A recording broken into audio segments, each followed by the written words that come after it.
service. This is a unofficial workshop with you. And what we're going to do is we're going to go through, we're going to hear from about 43 of you.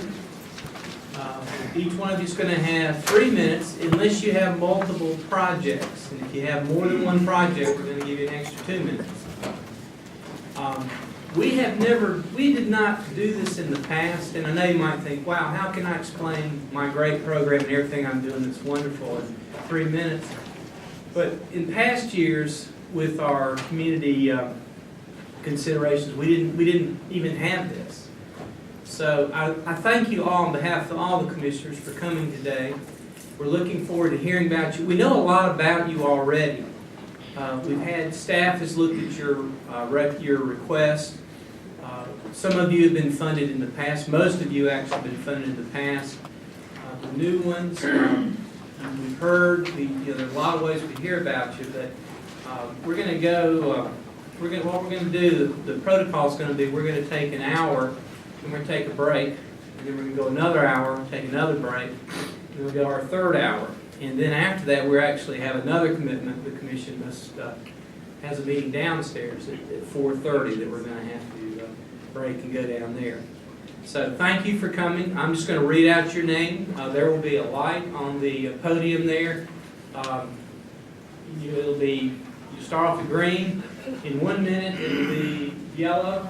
So yellow doesn't mean you have to stop. It means you got to close it down. And red means that I'll have to close you down to be fair to everybody else that's doing this. Just finish up your thought. I will give you a few seconds, but really, we're not trying to be rude. It's just we want to give everybody equal opportunity here. And as you do in your groups and your programs, I'm sure. Equal opportunities to operate work. So let's start off. There may be questions, there may not be. Don't misread whether you get asked questions about our interest in you. We're interested in all of you. That's why we're here. That's why we're taking this time to do this. Senior Care Fellowship. Number 1. Come on up. If you'll just, in the interest of time, just say who you are and then get into your talk. We already know your Senior Care Fellowship. After them, let's just do this. Let's do this. I'll do the first. Your time hasn't started yet, so you're good. I'm going to call the next 3. And y'all sit those seats on the front row there, then you can go. The next will be Folk Heritage Committee. The next will be Environmental Quality Institute. And next will be Historic Resource Commission. So if you'll sit in order, and then from time to time I'll just call out a couple more. So the Senior Care Fellowship. Good afternoon. My name is Shirley Duncan. I am the volunteer for the senior program at Nazareth First Baptist Church. It is a unique program in that we only meet once a week, and that's on Tuesday from 10 until 2. And our program, at our meetings, we have a snack to get everybody settled down, and then we either have speakers, or we have crafts, or we have games. We're getting ready for a speaker for our church covenant. We're trying to learn about it in details. And we have 2 ministers who are teaching that for us. And every Tuesday we have a hot meal, which is donated by Shirley Duncan and her friends. And we make sure that it is a very good meal. Every 3rd Tuesday, which is today, and I'm sorry I'm going to have to leave you, but we have our birthday party for all the people that have a birthday in this month, or whatever month it is. And we take them out because some of them have never had birthday parties or been taken out to restaurants. So this is their big day today. We have some who have problems, but we try to take care of them. And the whole program is volunteered by everybody that participate. We have volunteers to help them in, help them out, go pick them up, bring them to the program, take them back. We have crafts one of a kind.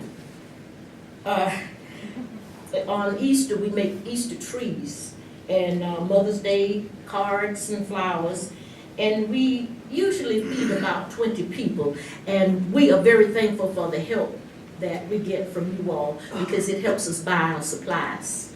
Thank you. Thank you, Ms. Duncan. Any question for Ms. Duncan? Thank you, ma'am. Folk Heritage Committee, and then Asheville Community Theater will be next. Sarah, I'll move down one. Yes, ma'am. Ladies and gentlemen, my name is Loretta Freeman. I am here today to represent the Folk Heritage Committee. We are a hardworking, all-volunteer committee of local citizens who stage Shindig on the Green and Mountain Dance and Folk Festival. Shindig takes place at the Roger McGuire Green and the Bascom Lamar stage. The stage is named for the founder of the festival, Bascom Lamar Lunsford, and is held first weekend in August at the Diane Wortham Theater near Pack Square. We are proud to say that this is the 89th festival season for the longest running festival of this type in the nation. Shindig on the Green will open its 49th season on June 27th and will present music and dance of our region to thousands of people in a beautiful open air setting backed by the city building and the county courthouse. Each of you has an information card with dates for Shindig and Festival.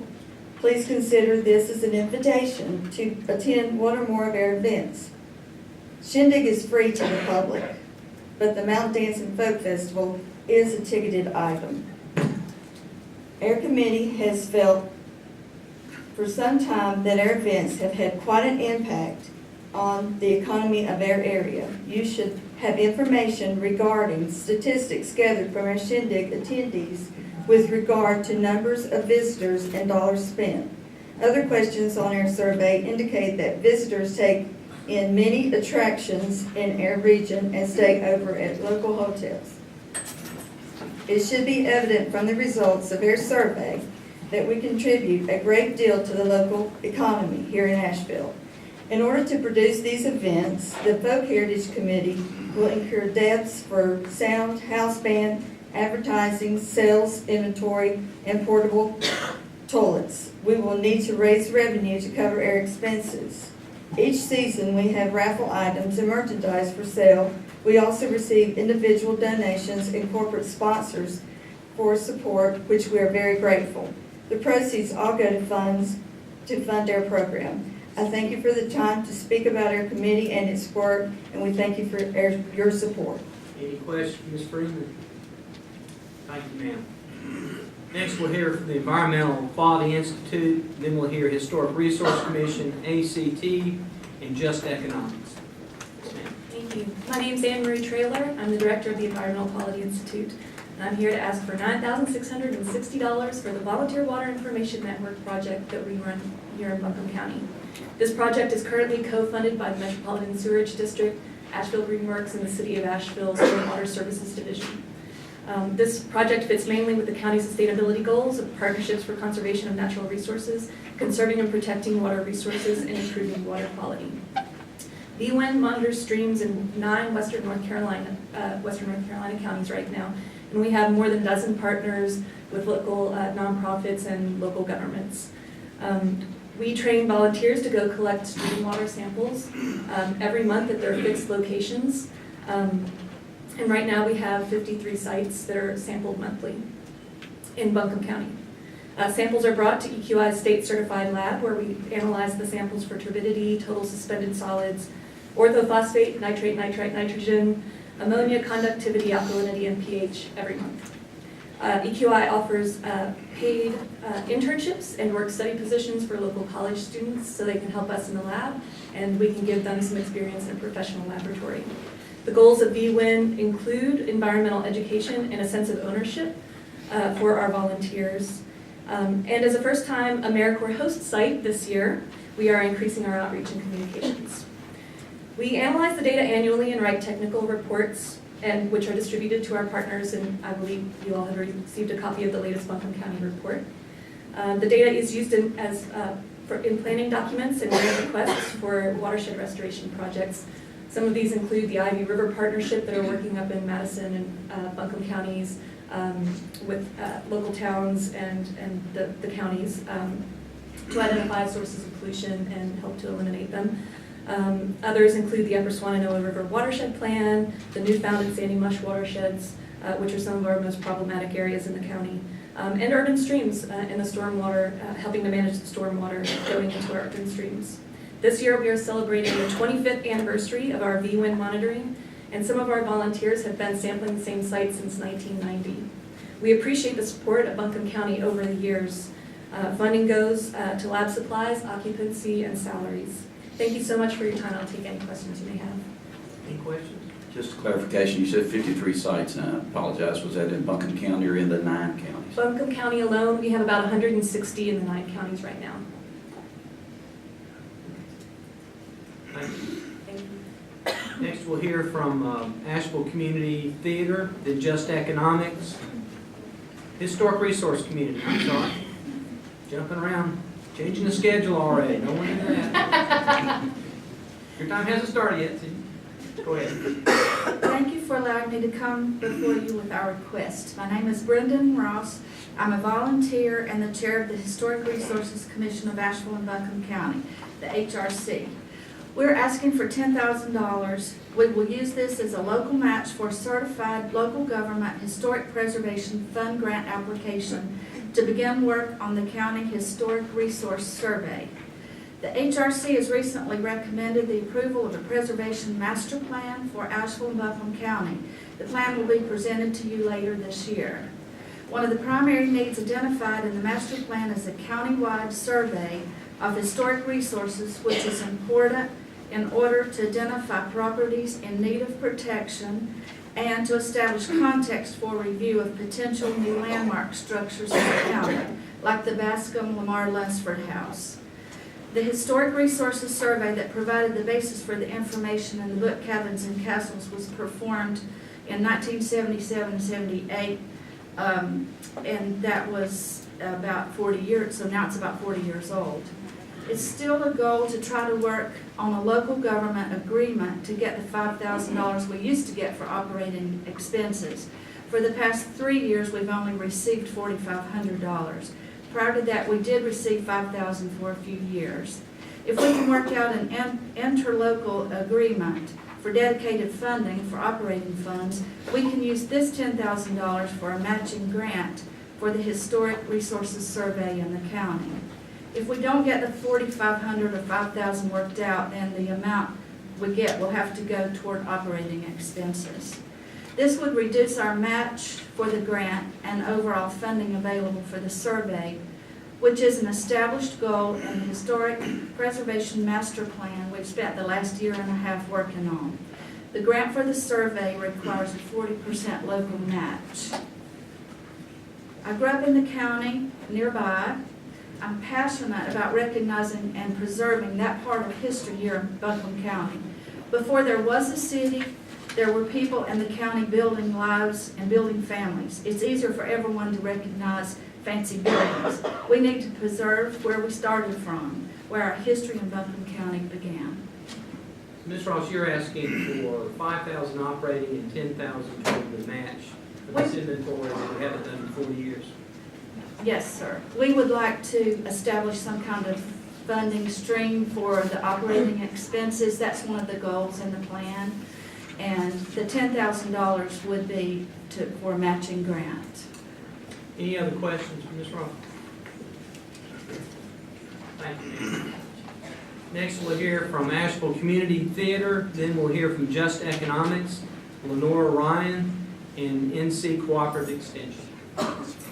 Chairman Gant and Commissioners, thanks for letting us present to you today. My name is Susan Harper. I'm the Executive Director of Asheville Community Theater. Asheville Community Theater has been serving this community for 69 years. Our special role is that we put the community on stage. We produce great shows using community volunteers, and while this is amazing in and of itself, the important point is that we are the place that where the community gets to participate in the development of an art form, not as a passive audience member. We've also developed a full range of educational programs for children, and it is for those programs that we seek your support. A core value at ACT is that we are open and welcoming. It is difficult to be inclusive when programs have fees, so we seek funding for scholarships. I'd like to thank you for investing in our work this year and tell you a little bit about what that work did. Because of your funding this year, 93 children will have experienced the challenge, thrill, and joy of participating in the arts because we were able to offer them financial support. They will have joined 339 other children in our theater classes and camp, and that means that over 1/4 of the children that participated at ACT had some sort of a scholarship. Additionally, 105 children were invited to a performance which may very well have been the first time that they saw a live performance. Additionally, we've identified a need for a theater internship program for teens in the county who found meaning in the work done in a theater. A high-quality internship program has rigorous standards, is closely supervised by a professional in the field. It is truly on-the-job training for high school and college-age students. I'd like to share with you a few of the benefits of participating in the arts, and I think this is significant when we notice that the schools are cutting arts programs and these are not priorities. Increased awareness of self, mind, body, and voice, increased awareness of others, collaboration and empathy, improved clarity and creativity and communication, deeper understanding of human behavior, motivation, diversity, culture, and history, stronger problem solving and critical thinking skills, development of a sense of craftsmanship, quality task performance. And here's really the best part. Participating in the arts is all sorts of fun. We seek a small amount of money, $15,000, and an overall $900,000 budget, but we anticipate great returns on that money. We don't know how to solve many of the huge problems facing the world, but we do know how to affect lives one by one, and we'd appreciate your help with that. Thank you very much. Ms. Harper. Thanks. Next, we'll hear from Just Economics, then Lenora Ryan, NC Cooperative Extension, Black Mountain College Museum and Arts Center. Thank you for allowing us this opportunity. I'm Vicki Meath, the Executive Director of Just Economics, and I'm here asking for your support of two programs having a significant impact on poverty remediation in Buncombe County. Just Economics works to promote a just and sustainable local economy, and we are most known for our work advocating for living wages. We successfully worked with Buncombe County in 2012 to develop a living wage policy for county employees, and we are asking you to partner with us once again as our work is in line with the goals and objectives of the county sustainability plan. Much like the mission of the county, Just Economics takes a multifaceted approach to poverty remediation by working with businesses, citizens, organizations, and government to promote a sustainable economy. A major part of this approach is working with business through our voluntary Living Wage Employer Certification Program. Your support of this program will allow us to strengthen this work with businesses. This program is the largest program of its kind in the country, serving as a model being replicated all across the nation and most recently replicated in Durham, North Carolina. Here in this community, this program has impacted nearly $1 million a year of wage raises, keeping these dollars circulating in the local economy. For example, we worked with French Broad Food Co-op, and throughout that work, they raised wages of their workers by $125,000 over the course of the year in order to meet compliance with our program.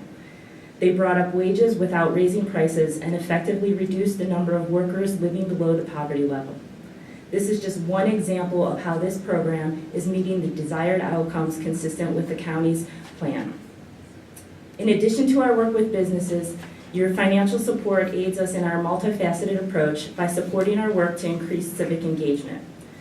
We work with low-wage workers and low-income people to have a voice in community decisions because we believe effective and lasting change comes about when people most impacted by the problems are involved in creating the solutions. This work contributes to poverty remediation by involving low-income people in efforts to remove barriers to employment. Who better to analyze those barriers and propose solutions than those people struggling to obtain a job? Our success in this area is most recently evidenced by the meaningful involvement of low-income people working with the City of Asheville to improve the transit system, improving access to employment opportunities. One of our members now serves on the city's transit committee, and we are actively engaged in creating improvements. This is just one example of the way in which Just Economics facilitates effective and appropriate civic engagement, having a broad impact on poverty remediation, workforce development, and a sustainable localized economy. Partnering with us, making a small investment in the work of Just Economics, allows us to build on our efforts to reduce poverty and illustrates the county's commitment to living wages, a sustainable localized economy, and a healthy community. Thank you so much. Any questions for Vic? Thank you, Ms. Benson. Next, we'll hear from Lenora Ryan University. Then we'll hear from NC Cooperative Extension, Black Mountain College, and Child Abuse Prevention Service. Good afternoon, I'm Laura Hopekill. I'm the director of the Thomas Wolfe Center for Narrative at Lenore Ryan University. And I have to preface this saying I'm in awe of everybody in this room, and it's just wonderful to be here. I'm here to request $16,000 to support Asheville WordFest for its 9th year next year. Asheville WordFest is a family-friendly and multicultural festival centered around the value of language in building community. Started in 2008, WordFest has steadily welcomed attendance in numbers greater than 1,000 for seats that fill 2 to 5 days of programming. Past WordFests have included poets from more than 25 cultural contexts and premiered 2 films at the Fine Arts Theater and offered workshops, community narratives, and panel discussions. While WordFest does not, as many of the other outstanding organizations represented in this room, directly deliver food, shelter, or health care to those in need, it does provide an opportunity for reflection and for imagining alternative futures for both individuals and communities. It is a source for creativity and innovation, a way of developing cultural understanding, compassion, and bonding across the county's diverse communities. It is a tool for exploring different points of view about what Buncombe County is, what North Carolina populations are, and for building connections between and revitalizing urban and rural areas. As a training ground for programming, it is an effective way of nurturing skills and building social capital, fostering intercultural exchange and understanding by consistently striving to represent and welcome voices from many cultures. Asheville WordFest is a way of attracting visitors and enhancing the image of Buncombe County for local people, as well as a forum for public, private, and voluntary sector collaboration and for regeneration and renewed interest in Buncombe County's identity in the face of ongoing and oncoming changes. Thank you. Thank you, Ms. Hoagland. Any questions for Ms. Hoagland? Thank you. Next, we'll hear from NC Cooperative Extension, Mr. Duckett. Then we'll hear Black Mountain College, Child Abuse Prevention, WNC Community. Steve? Thank you, everyone. I wanted to talk with you a little bit today about the expanded food nutrition education program. This is a cooperation of the federal government through USDA, and every county dollar leverages a matching federal dollar for salary for this program, plus the feds provide travel support for the position as well.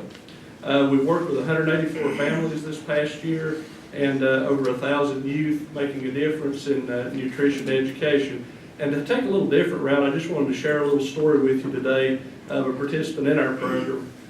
This young man has been experiencing hunger and homelessness, and to help ease the pain of these conditions, the North Carolina Cooperative Extension Service delivers the expanded food and nutrition education program to these limited resource residents. With this young man, he was experiencing hunger and homelessness, and having heard about the FNEP program, he asked if he could attend a series of classes that were scheduled at a local Christian ministry site as a way to regain a more solid footing in life. He explained that he was currently living out of his car, so would not be able to practice cooking the dishes made during class. However, if allowed to listen to the information shared, he would learn better to manage his food resources and make healthy food choices once he was in a position to shop and prepare meals again. His goal was to become a productive citizen and regain custody of his daughter. The FNEP program assistant welcomed the homeless man into her class. As promised, he listened intently to the lecture and worked diligently alongside other participants during the hands-on food preparation sessions in each class. Impressed with his drive and determination, a fellow participant offered to share a spare room with the man until he could get on his feet. Together, they planned meals and pooled their SNAP benefits to purchase the ingredients needed to recreate the FNEP recipes practiced in class. Meals prepared in a kitchen sure trumped a diet of chips and Vienna sausages eaten in a car. By the time he graduated from FNEP, this once hungry and homeless young man had secured a job and regained his self-confidence. He said, "Graduating from FNEP has helped me realize I can finish what I start. This was the first goal I've ever set and actually achieved. My plans now are to continue working, secure a home of my own, and work through the system to regain custody of my daughter." He said he no longer considered himself a liability. Instead, with FNEP's help, he became a healthy, productive citizen and now felt he was an asset to society. Any questions? Margaret would have been with us today. She's our FNEP assistant, but she is currently waiting the arrival of a grandchild down at the hospital. Next we'll hear from Black Mountain College Museum, Child Abuse Prevention, WNC Communities in the Mediation Center. My name is Erin Zicke, and I'm the Development Outreach Coordinator at the Black Mountain College Museum and Arts Center. We're requesting $20,000 from Buncombe County's nonprofit funding program in order to support the 7th annual Rehappening, which is co-presented every April with the Media Arts Project. I distributed for the commissioners a couple of items. The first is the full program from the 2014 Rehappening, and the second is a fact sheet on the event. And I should note that since the 2015 Rehappening took place on April 4th, I can give you a brief report on this year's event towards the end of my presentation. Black Mountain College was a progressive liberal arts college with renowned arts focus, located in the mountains of western North Carolina from 1933 to 1957. The Rehappening draws upon Black Mountain College's emphases on artistic process, collaboration, and work within and for the community. The event takes its name from what is widely considered to be the first happening or experimental multi-art performance staged in 1952 by faculty member and famed composer John Cage. The Rehappening is deeply rooted in the history of Black Mountain College, which in turn is deeply rooted in the history of our area. At the same time, the Rehappening provides a platform for artists working now to present pieces that are collaborative and adventurous in an historically resonant setting. For 2015, the Rehappening Planning Committee selected 25 artist projects in a wide variety of disciplines from an application process that began in October. In addition, we collaborated this year with students from Odyssey Community School on an educational design project for the event. At this year's event, attendees began arriving at 3 p.m. to explore installations set up across the grounds and attend performances scheduled at intervals until the events close at 10 p.m. Attendees also had the option to purchase tickets for a special social hour and catered dinner from 5:30 to 7:30. All told, we had 773 attendees at this year's event. This number exceeded our projections for 2015 by over 40% and for 2016 by 19%, meaning this event is beginning to capture the imagination of people not just in our community, but across the country. Not only did we receive strong local press with the covers of both the Mountain Express and the Scene, the Rehappening was also mentioned in the New York Times recent profile of Black Mountain College Museum and Arts Center. Funding support for this event is vital during its strong growth phase. By allowing us to hire an event coordinator and increase our marketing budget, funds would take the pressure off of current organizers, most of whom have been organizing this event on a volunteer basis for years. Most importantly, the funds would allow us to increase local impact by upping the stipends for artists, most of whom are from Buncombe County, and expanding the number of free community events called Rehappenings. An event with this energy, originality, and educational possibilities will only grow, with the potential to draw more locals to the event and more out-of-town visitors to the region. On behalf of the Black Mountain College Museum and Arts Center and the Media Arts Project, I'm grateful for your consideration. Thank you. Any questions? Next, we'll hear from Child Abuse Prevention Services, WNC Communities, Mediation Center, and Asheville Downtown Association. I'm Leslie Hanson, Chair of the Board of Directors and Interim Director at Child Abuse Prevention Services. The problem of child abuse and neglect affects too many of Buncombe County's children and everyone's future. Last year, Buncombe County Health and Human Services investigated over 3,100 reports of child abuse and neglect. National studies show that this represents only a fraction of the total cases, as many go unreported. Our ability to thrive as a society depends on how well we foster the health and well-being of the next generation. We are here asking for funding for our services. We provide prevention and personal safety programs in the schools to educate and empower children with skills and resources to protect themselves. Last year, our educator taught classes to over 10,000 area students. We also provide crisis intervention and counseling for children and families who have experienced abuse. It is truly a collaborative effort here in Buncombe County with many agencies and county services, making our community a safe place for our children to have a happy and healthy childhood to reach their potential. Currently, we are collaborating with other area nonprofits, Buncombe County Health and Human Services, law enforcement, and the DA's office to help establish a family justice center and child advocacy center. It will provide easily accessible services to our community and enhanced collaboration to better meet the needs of our citizens. Any questions for Ms. Hanson? No, just a comment. I have my pinwheel on today. Thank you. And thank you for allowing us to participate in that. Thank you. Next, we'll hear from WNC Communities, Mediation Center, Downtown Association, Asheville Lion's Eye Clinic. Thank you, Commissioners, for your time today to share information on the programs of WNC Communities that are of benefit to your county. My name is Linda Lamp. I'm the Executive Director.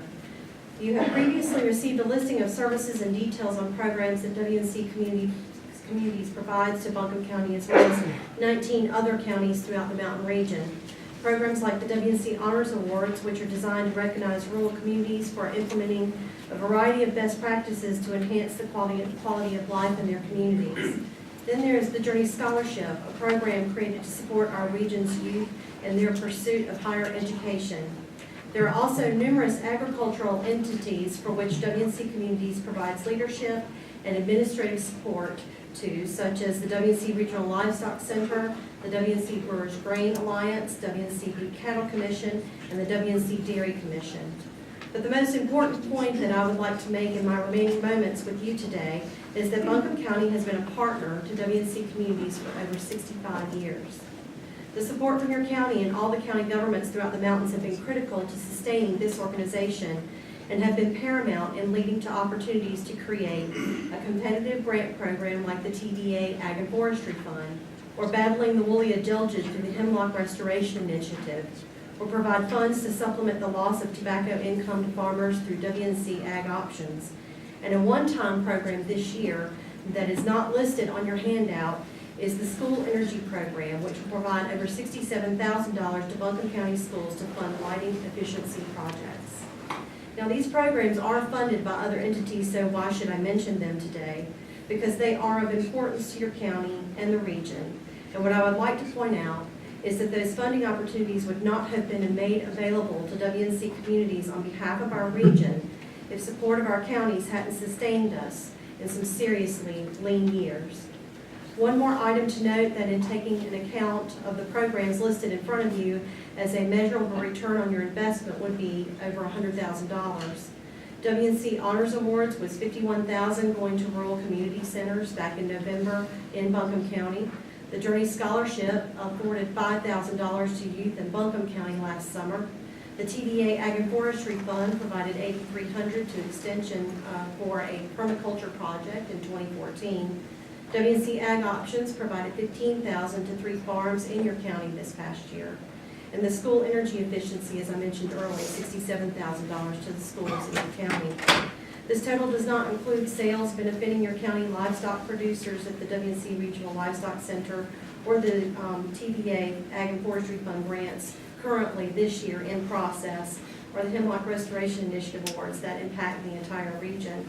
But lastly, I would like to say it has been an honor to be a part of service to our rural communities and the agriculture sector and forestry sectors over the last 66 years, thanks to your support. Thank you. Thank you, Ms. Lamp. Any questions? Thank you, Linda. Next, we'll hear from the Mediation Center, Downtown Association, Lions, and Shenandoah Valley Christian Ministry. Good morning. I'm Laura Jeffords, Executive Director of the Mediation Center, and I'm here today to talk to you about the Family Visitation Program.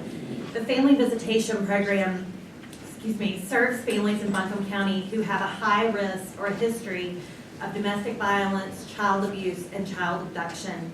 We provide two services to these families. One is supervised visitation. The other is monitored child exchange. Supervised visitation provides a way for a child to visit with their non-custodial parent when the court has decided that that visit can't safely happen without a professional supervisor. Supervised visitation provides an alternative to two things. One is that child being cut off from their non-custodial parent, which research shows us is a predictor of poor mental health as an adult. The other option is that the child visits with the parent unsupervised in a way that is not safe, which can lead to additional trauma, ongoing abuse, and ongoing domestic violence toward the victim parent. Safe child exchange is similar in that we help parents exchange their child without having contact with each other. This keeps the parent, the victim parent, from having contact with their abuser every single week. It keeps their children from seeing abuse, from seeing arguing, and from being re-traumatized by the contact between their parent on a weekly basis. Kids dread those exchanges. They're hard, they're stressful, and they add to their trauma. We can't do this without you. We have funding from the Governor's Crime Commission, we have funding from the United Way, we have support from our donors, and we have a gap of $24,000 to be able to serve all the families who are referred to us. Right now we have 10 families who are on a waiting list who are waiting for a spot to visit with their kids, and we're worried about the safety of those families, we're worried about the well-being of those children, and we don't have the funding to get them in for visits or exchanges. So this program fits well with Buncombe County's comprehensive plan to address domestic violence. It's just a piece of the pie, but it's an important piece of the pie to the families that we serve. We expect to serve 70 families this year. Our referrals are increasing dramatically, and I wouldn't be surprised if we have the capacity and if we have the funding, if we're serving 80 to 90 families next year. The referrals just keep coming. We know that domestic violence is an important problem in Buncombe County, and we want this service to be available for the families who need it. We've been doing this since about 2007. We've grown over the years. Last year we provided about 900 supervised visits and 150 safe child exchanges, and there's even more need. So thank you for considering support of this program. Thank you for supporting these families who really need this help. They need Buncombe County's help. They need the Family Visitations program's help, and their kids need help to be able to feel safe and to heal from violence and abuse. Thank you. Thank you. Any questions for Laura? Thank you, ma'am. Adrian, Downtown Association, Asheville Lions, High Clinic, Shenandoah Valley Christian, Appalachian Sustainable Ag Project. Good afternoon, Chairman Gant and fellow commissioners. I'm Adrian Basallo here on behalf of the Asheville Downtown Association and Foundation. We're requesting support for the nearly 100 events that we will produce in this year alone. These events draw over 100,000 of our citizens and visitors into the downtown community to shop, dine, and play. These events are free and open to the general public, and we do them for two reasons: to build a vibrant community and to support local business. We've already kicked off the event season with Easter on the Green a few weeks ago, where we had over 2,000 children and parents enjoy a Saturday afternoon in our downtown. And next month, we will kick off the 27th season of Downtown After 5. However, we're not resting on our laurels. We are kicking off a new Sunday Music in the Park series in May, which will be on Sunday afternoons from 4 to 6 p.m. right here in Pack Square Park, right across the street. And will be a perfect venue for local families to come enjoy a Sunday picnic and enjoy local entertainment. We also, after Memorial Day, kick off the Pritchard Park Cultural Arts Program. That series is in its 8th year and features Hoop Jam on Tuesday nights. On Wednesday nights, we have a partnership with Leaf Schools and Streets, where local teaching artists are out there demonstrating skills in teaching school children in the park. On Thursday nights, we have the Homegrown series, which supports our local singer-songwriter community. And finally, on Friday, we support the Drum Circle by permitting the park and providing insurance for that iconic event in our downtown. However, our two largest events are our Independence Day celebration, which we took on last summer, and the Asheville Holiday Parade and Jingle Fest.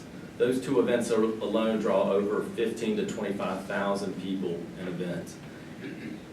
These events are produced with over 400 of our local citizens as volunteers. And I've said often that sweat does not keep the light on. We need financial support, just like we need our in-kind support from the city and the corporate support from our financial partners. I hope you find this request favorable, and I'm happy to answer any questions you may have. Any questions? Thank you. Next, we'll hear from Asheville Lions Eye Clinic, Swananoa Valley Christians, Appalachian Sustainable Ag, and Park.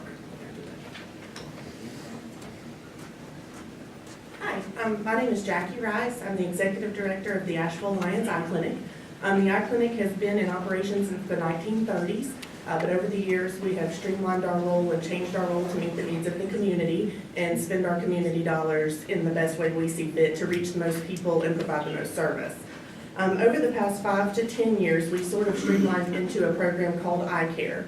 The Eye Care program has 2 parts, and we're requesting $25,000 to partially fund this program, and it is co-funded by fundraising from the Asheville Lions Club. The first part is vision screenings. We provide about anywhere from 13 to 14,000 vision screenings every year. That is a near and far acuity screening, something similar to like what you do at the DMV for a vision test. We provide these services to between 9 and 10,000 individuals. Of those 9 to 10,000 individuals, 80 to 85% of them are school-age children between the ages of 4 years in preschool up to 18 years if they're seniors. We provide these screenings in all of the city and county elementary, middle, and high schools, the charter schools, the parochial schools, and the private schools. The other 15 to 20% of our screenings are provided in the community to adults who work in our community at local factories and businesses and who participate in several community health fairs that we do every year. Of these screenings that we provide, we have about a 30% referral rate, which would be 20/40 or worse. That's an ophthalmologist standard.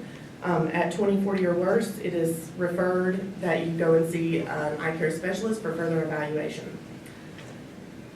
For students, we have a referral process that we use with the school nurses. Each student is screened twice. After they fail a second screening, we send a letter home to their parents letting them know that they have failed a second vision screening at school and that we feel like it would benefit them to take their child to see an eye care specialist. And if they cannot afford it, then we offer financial assistance for that, which brings me to part 2 of our program, which is the eye care assistance part. This is a big piece. Since November of 2011, Medicaid has quit paying for eye care assistance for anyone over the age of 21, unless you have a mitigating circumstance such as diabetes or glaucoma, something like that.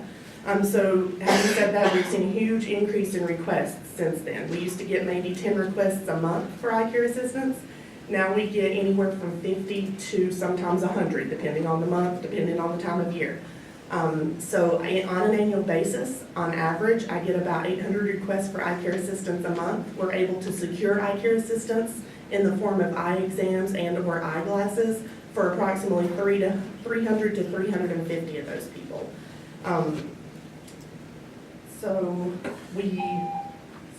The trend is not going away. We're not seeing a decrease in need for these or requests for these services, so we hope that you can continue to fund us, and we appreciate all the years that you have. Thank you. Any questions, Ms. Lawrence? Thank you. Next, we'll hear from Swananoa Valley Christian Ministry, Appalachian Sustainable Park, and 9 Mile. Good afternoon, I'm Renee Brain, Director of Swananoa Valley Christian Ministry. We've been in ministry since 1975. We serve clients who are living in poverty, those who live in the Ridgecrest area to the East Asheville area right at the VA hospital. During 2014, we provided more than 18,000 services. The role of the ministry is to help with those in poverty and in hardship have both their basic and emergency needs, and we have a GED program, and we help send clients to give them scholarships to go to AV Tech. We are requesting $25,000 to continue our community service navigator position at the ministry. This position was put into place in December of 2012 thanks to the vision of Mandy Stone, and it was a tremendous vision and an asset to those people who are living in poverty. Prior to the establishment of the position, the ministry, we kind of did the mechanics of the things that needed to be done and offered the basic services and financial help, but we didn't know a lot about what was available in the greater Buncombe County area with Health and Human Services. So this has really been a wonderful, wonderful asset to the poor people.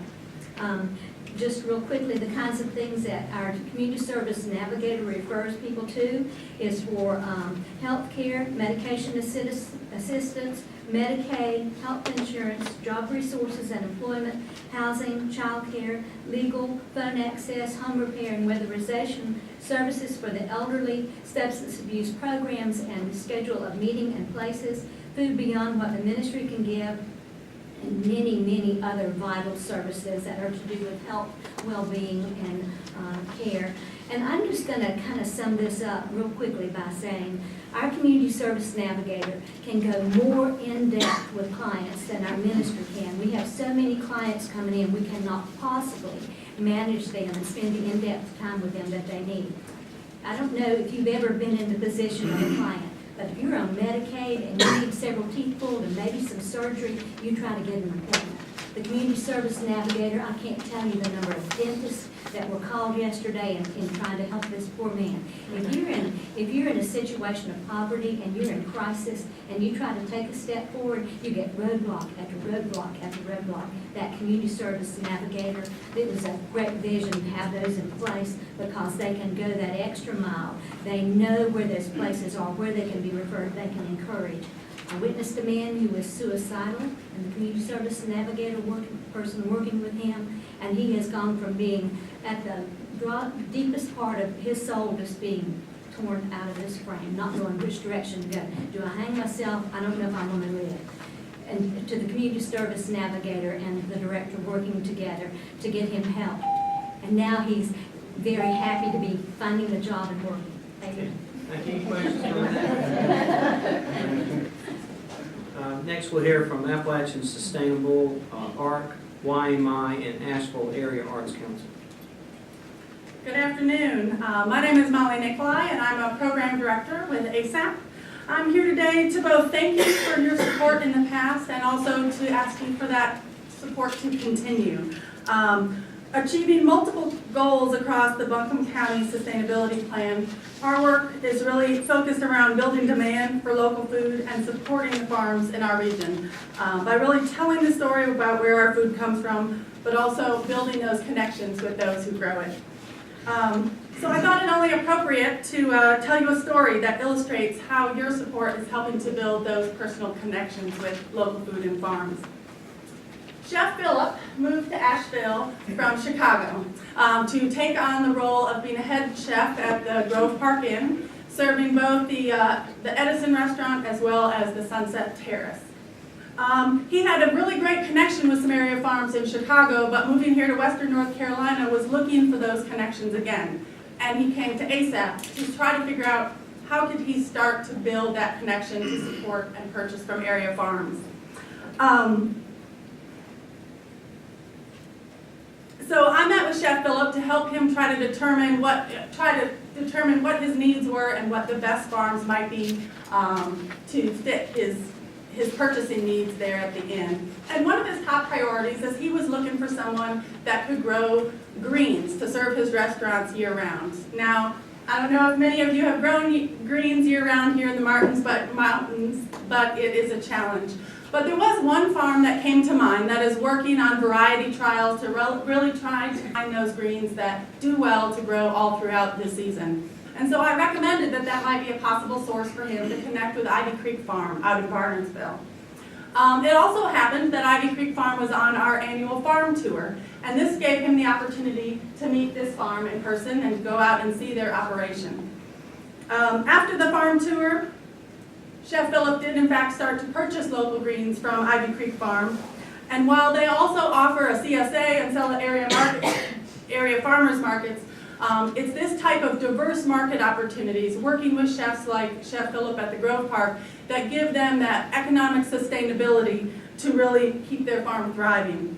And last winter, when the sub-zero temperatures really threatened to kill all of the greens in their hoop houses. Chef Phillips stepped up and purchased all of those greens before the freeze hit. In addition to building his relationships with Ivy Creek Farm, Chef Philip has also worked with ASAP. He was part of our Business of Farming conference, presenting on how farmers could sell to area restaurants. He's also reconnecting the Grove Park with our community. You can see him this weekend at the Asheville City Market. He'll be providing cooking demonstrations featuring local cheeses. And supporting this project will help us build the demand for local food, increase sales, and support Buncombe County farmers with training, marketing, and connections for direct sales. Thank you. Any questions from Ms. Nichols? Thank you. Next, we'll hear from ARC, YMI, and Asheville Area Arts Council, and then Asheville Greenworks after that. Then we'll take a 5-minute break.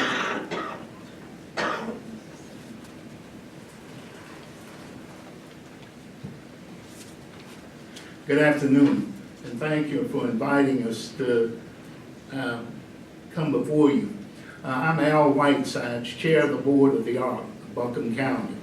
And as most of you know, our mission is that we foster respect and access, giving people with disabilities the power to achieve a full and satisfying life through strong grassroots network of 140,000 members nationwide and over 700 state and local organizations nationally. Here in Buncombe County, we have been active since 1957 when a group of parents and relatives with people with disabilities started our organization. And we'd like to thank you for over the past 10 years of the support that we've gotten from Buncombe County. And as a result of the support we've gotten from you, this year for the first time, we will get CDBG funds from the city that will help broaden. We can help more people than we've helped in the past. And also, we're starting the year off with more grants than we've had in quite a number of years.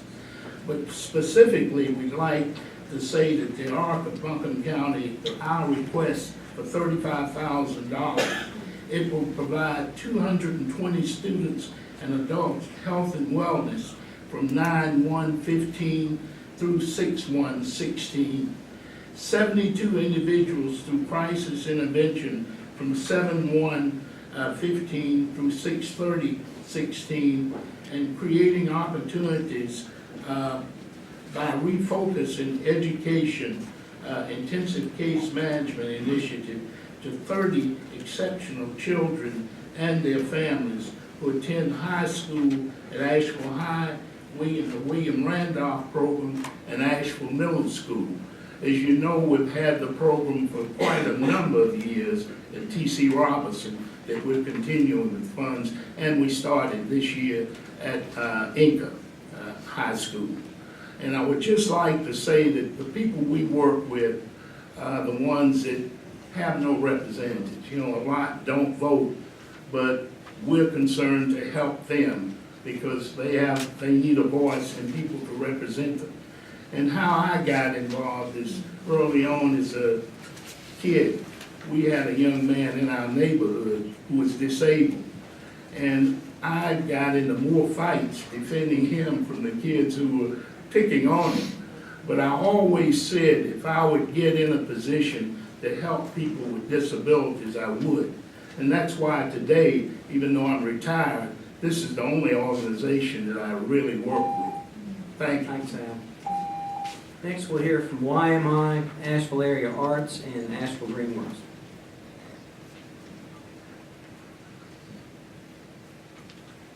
Hello, I'm Sharon West, and I am the chair of the board of the YMI Cultural Center.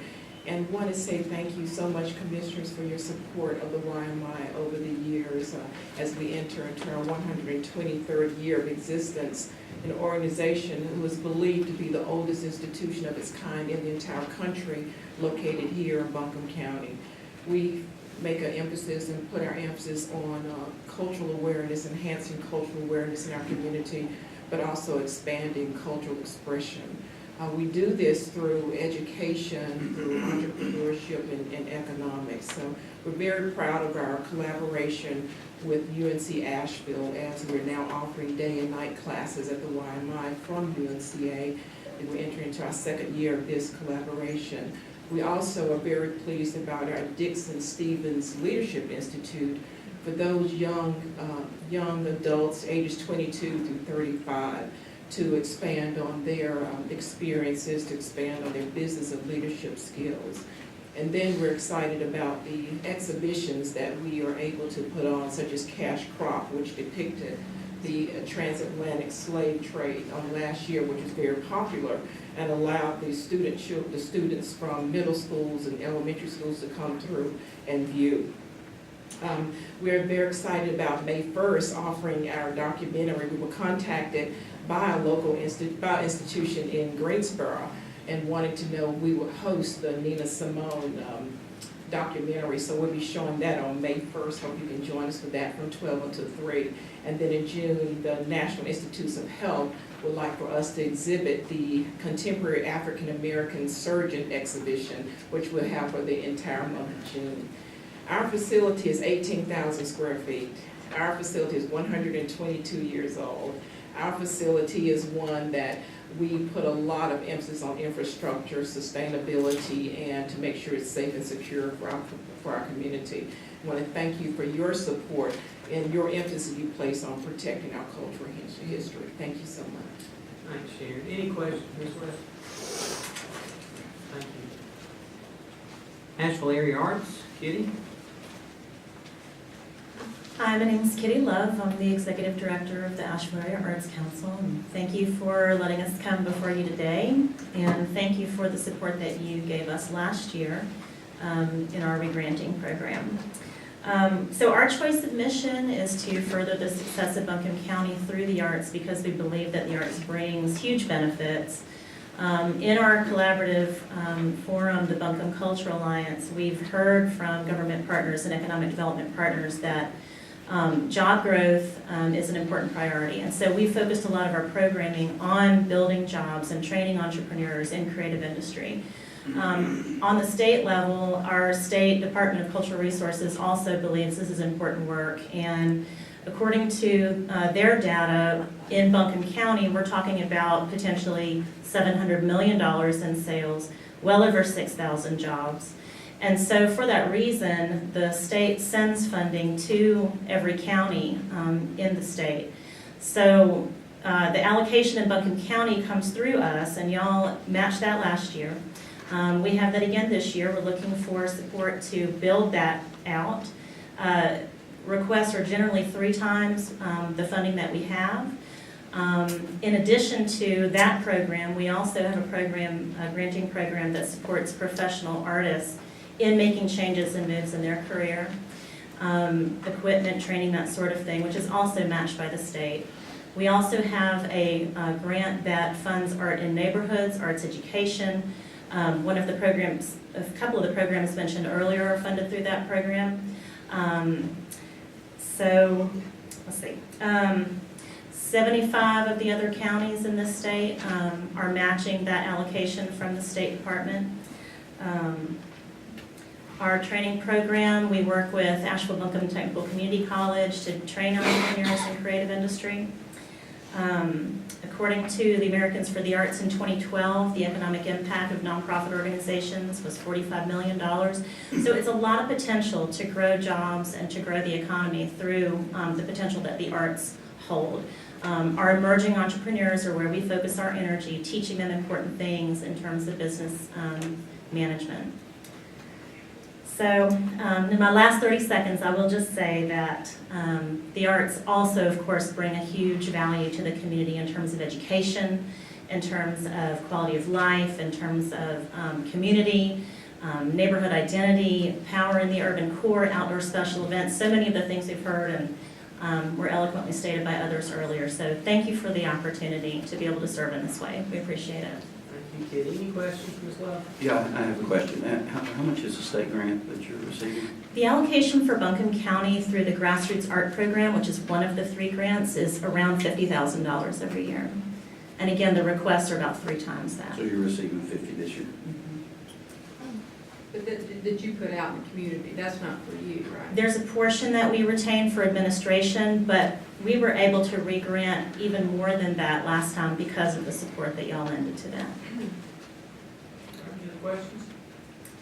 Thank you. Next we'll hear from Asheville Greenworks, and then after our 5-minute break, we'll go with Eagle Market, Evelyn, and Green Opportunities. Good afternoon. I'm Dawn Chavez from Asheville Greenworks, and I am the relatively new executive director of this 42-year-old organization. Our mission is to enhance the environment and the quality of life for citizens in Asheville and Buncombe County through community-based, volunteer-led projects. As you can imagine, this has been a very busy week and continues to be for us with Earth Day and Arbor Day, and you might have seen us and our volunteers out cleaning up neighborhoods, and we've been part of and supporting Clean Up Candler.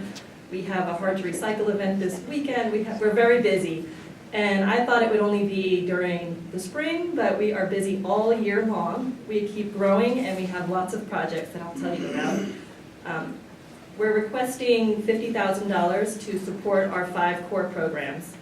And those include environmental education, which includes waste reduction education, cleanups on rivers and roadways, edible and shade tree plantings, countywide recycling events, and community building events and activities.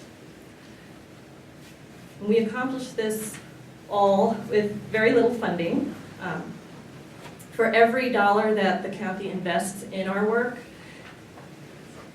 there is the equivalent of $10 worth of impact that we produce. For our environmental education and waste reduction education programming, we're reaching students all throughout the county, doing recycling education, composting education and activities, and teaching about the environment in general and the impact that they have on it. We recently signed an agreement with the Land of Sky Regional Council to operate the recycling education vehicle and at 38 events throughout 4 counties, and 22 of those events will be in Buncombe County this year. So that's an expansion of our environmental education and outreach. We might be best known for our river and roadside cleanups. In the past year, we've collected 18.5 tons of trash through almost 200 projects and had about 3,000 volunteers out. And we continue to grow. We accomplish this all through those 3,000 volunteers and partnerships with other organizations, universities, and a very small staff of about 4 full-time equivalents. So as we look to expand and have an even greater impact throughout the county, we are requesting funding to support our staff and our projects. Thank you for this opportunity. Thank you, Don. Any questions for Ms. Chavez? Thank you. Okay, we're going to take a 5-minute break. We will resume at 1:15 by that clock. Next up will be Eagle Market Street Development, Evelyn, Green Opportunities, and Mansfield Bank. Y'all can sit on those front rows when you're ready. You can take it up. Corporation, Evelyn Charities, Green Opportunities, and Mansfield Bank will be number 4 spot. Good afternoon, Chairman Gant, Commissioners. Thank you for this awesome opportunity to be before you.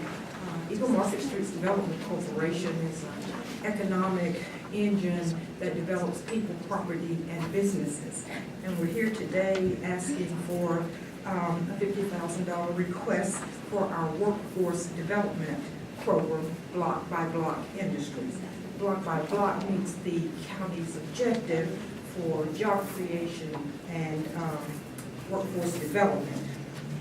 The things I would most like you to know about Block by Block is that it creates great jobs, such as CAD design, quality management, technical operational skills, and leadership development. We're just asking that in this request that our balance sheet be funded as opposed to our income statement. Ultimately, our satisfied customers will provide the stability and the sustainability that we seek. We would like you to know that we're really striving to become the the change that we want to see as it relates to small manufacturing and small business. Our program offers local jobs for local residents for local economic impact. Thank you. Thank you, Stephanie. Any questions? Thank you. Next, we'll hear from Evelyn Charities, Mr. Murdoch, Green Opportunities, Manna, and Mount Zion Community Development. Commissioner Gann, Commissioners, thank you again for having us up here. Just wanted to again say thank you for the help and the constant support with everything Evelyn does, but I don't think there's a program that we have at Evelyn Charities that we're more proud of, or has more of an impact in this community, both with lives and economic impact, as the graduation initiative.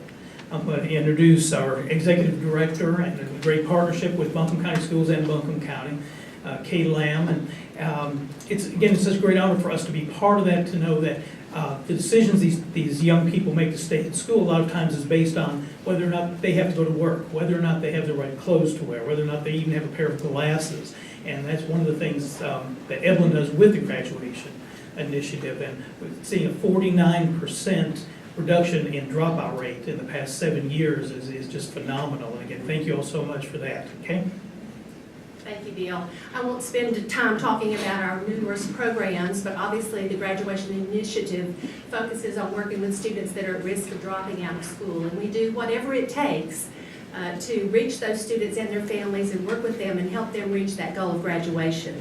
You should have received a packet of information for your purview that focuses on the impact of your investment in the past, the impact of that investment on our community. So I want to focus on that in the time that's left. In terms of our Buncombe County Schools 4-year cohort graduation rate, and that includes students who enter as 9th graders and in 4 years complete the requirements for graduation and receive a diploma. During the inception of the Graduation Initiative Program and funding from the County Commissioners, we've seen a 10-point increase in that rate from 73.4 to the 83.2 that we realized in the year 2013-2014.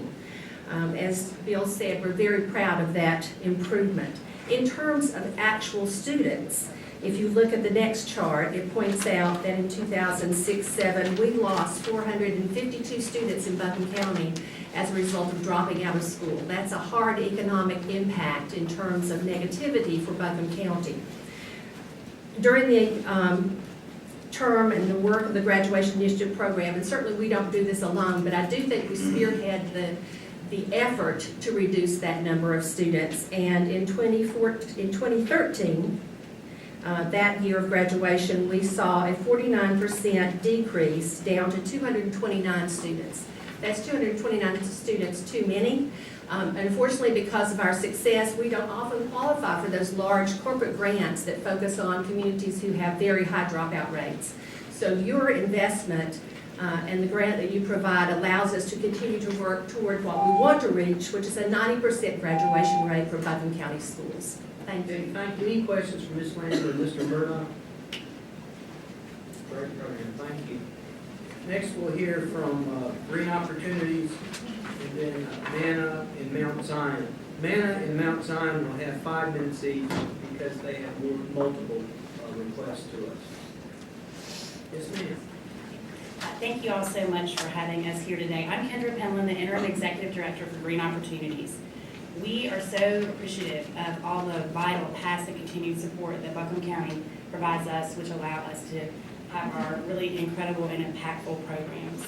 Buncombe County strengthens quality of life in our community by taking fiscally and socially responsible actions to ensure the prosperity of future generations. And Green Opportunities shares this mission. We support this mission by helping youth and adults living in poverty get and keep jobs that support their families and improve community and environmental health. Specifically, the Go Kitchen Ready training program is designed to prepare low-income, unemployed, and underemployed Buncombe County residents for jobs in local restaurant and hospitality industry. Hello, my name is Chef Liam, and I run the Kitchen Ready program. I want to repeat the gratitude for the County Commissioners for their time today and their continued support of Go and the Eddington Center. That's our permanent location. I was there day one of Kitchen Ready. and I'm proud to stand here 2.5 years later. Currently, we are serving 61 people a year in training, but we are serving hundreds of people in our thriving commercial kitchen. We operate from 8 in the morning until 8 at night, and we're building businesses that will make our program self-sustainable. We are 50 cents over our projected outcomes of graduate wage, getting good jobs for our graduates that pay $10.75 or more. We have our first 2 graduates enrolled in AB Tech Culinary Program. We have the strongest curriculum ever, including a life skills curriculum and Chefs Tuesdays that actually brings local chefs to the center to work with students directly. We serve lunch daily to 65 to 80 people or more, and many of which do not have access to healthy food. These people receive free meals that are coursed and emphasize nutrition, locally produced food, and scratch-made ingredients, and all the money generated in that kitchen goes right to the students that are in the program. We have placed 80% of our last class in jobs, and they got those jobs because they knew what they were doing. Kitchen Ready is working. I really believe that Kitchen Ready aligns with the goals of the county because we provide robust job training in the food industry that is exploding. We identify and reduce barriers to helping people get and keep jobs that they deserve. And we have increased the availability of education and locally produced foods to low-income individuals by creating a one-of-a-kind kitchen that is based in the practices of community service and integrity. Thank you. Thank you. Only just a few minutes. My name is Hanan Shabazz, and I'd just like to say thank you for all the help that you have given us. And for those of you who have come to our kitchen and enjoyed our meals, it is fantastic. Our Kitchen Ready program provides food every day, and we'd like for each and every one of you to come and see for yourself exactly what we do. We're there every day, and we try to show everybody how to eat to live and not live to eat so that they can live a long time. Thank you so much. Any questions? You're also doing some shop work, I think you know out there, doing some furniture and teaching some other skills besides food now. We do have another training curriculum that we're not seeking funding for from Buncombe County, but we always take donations. Spoken like a good example. Raise your hand if you take that. Thank you. Okay, Manna has 2 programs, and Mount Zion also has 2 programs. And then after those, we'll do 5 minutes here, and then we have 1 youth at a time after that. And Mr. Ray's here. Good afternoon, and thank you. My name is Cindy Threlfeld. I'm the Executive Director of Manna Food Bank. And we do have 2 proposals to present today. One is on food distribution, and the second is for our FNS Food Stamp Outreach Program. Both of these programs are strategies to address food insecurity in Buncombe County. 1 in 7 people in the county live in a household where they don't have continuous access to the food that they need for a healthy life. 25% of those are children. That obviously can impact both their attention in school, and it can also create permanent cognitive development problems. But let me talk first about food distribution. Manna works through a network of 110 organizations to distribute food throughout the county. Many of those are names that you would recognize. I won't mention them because I think you received a handout that lists those for you. Manna's role is to acquire the food through donations from retail outlets, from food manufacturers, from produce packaging companies, basically from anywhere that we can get it. And we have a warehouse and racking program so that we receive the food, we put it into inventory, and then we're able to distribute it either by having the agencies come to pick it up from us or we deliver it to their door. Last year, working together with our partners, we were able to distribute 4,025,000 pounds of food in Buncombe County, and that's the equivalent of 3.3 million meals for people in need. That's a 15% increase from what we did the year before. Our goal is not just to distribute more food, it's to distribute more healthy food. 780,000 pounds of what we distributed was in the form of fresh produce. The success of this program depends on collaboration. We have over 7,000 volunteers who collectively, through the hours they contributed, gave the equivalent of 32 full-time equivalents last year. I want to give one specific example of a collaboration that I really think is quite beautiful, and that's the collaboration that we have with the Buncombe County Community Navigators. It's a program that I know the county funds and supports, and the reason I like it is because all Manna has to do is provide the food. The community navigators come to Manna, they select the produce that they feel is going to go best in their neighborhood. They have a corps of volunteers, they set it up like a farmer's market, they bring in outside things like blood pressure screening and other services, and it turns that community into a health fair. That to me, I think is a beautiful example of what collaboration can do. If Manna can strive to be a resource to the community by procuring as much food as we possibly can, and by collaborating with organizations like that, we can really make a difference in our community. So our $30,000 proposal for food distribution is to continue and expand this program. Our second proposal is for FNS, or food stamp outreach. The goal of this work is to assist people who are eligible for benefits, but who may either have barriers to being able to apply or not understand that they're eligible. If we can make that connection, it can make a huge difference to a family who's struggling to get by in a low-paid job or part-time work, or who may not be able to find employment for themselves. Manna can provide the support, Manna cannot provide the support through the food bank to fill that gap. It's just not possible to do that. By helping people get onto food stamps, that really stretches the dollar and really addresses that issue of food insecurity. Our FNS outreach program complements the work of the Buncombe County Department of Social Services, and we work in very close relationship with them. We're able to send outreach workers and train volunteers into pantries and community organizations and meal programs, locations where they can come into contact with people who maybe because of mountain pride or because they don't understand the application process or are reluctant to step forward, can help connect them to the services that they really urgently need, especially if they have children in the household. Those completed applications then go to the Department of Social Services for the official review and approval process. So we're working in conjunction with rather than duplicating what they do. It's going to be a great help to seniors with mobility problems and for others who are having challenges accessing those sorts of benefits. This year, with the help of the requested $20,000 in funds from Buncombe County, we anticipate that Manna will be able to assist 1,400 people with applications for benefits that they're eligible to receive. We appreciate your consideration of both of our proposals and for your support last year for the food distribution program, and we look forward to our continued work together. Thank you. Any questions for Cindy? Thank you, Cindy. Next, we'll hear from Belinda and Mount Zion Community Development. Ms. Grant?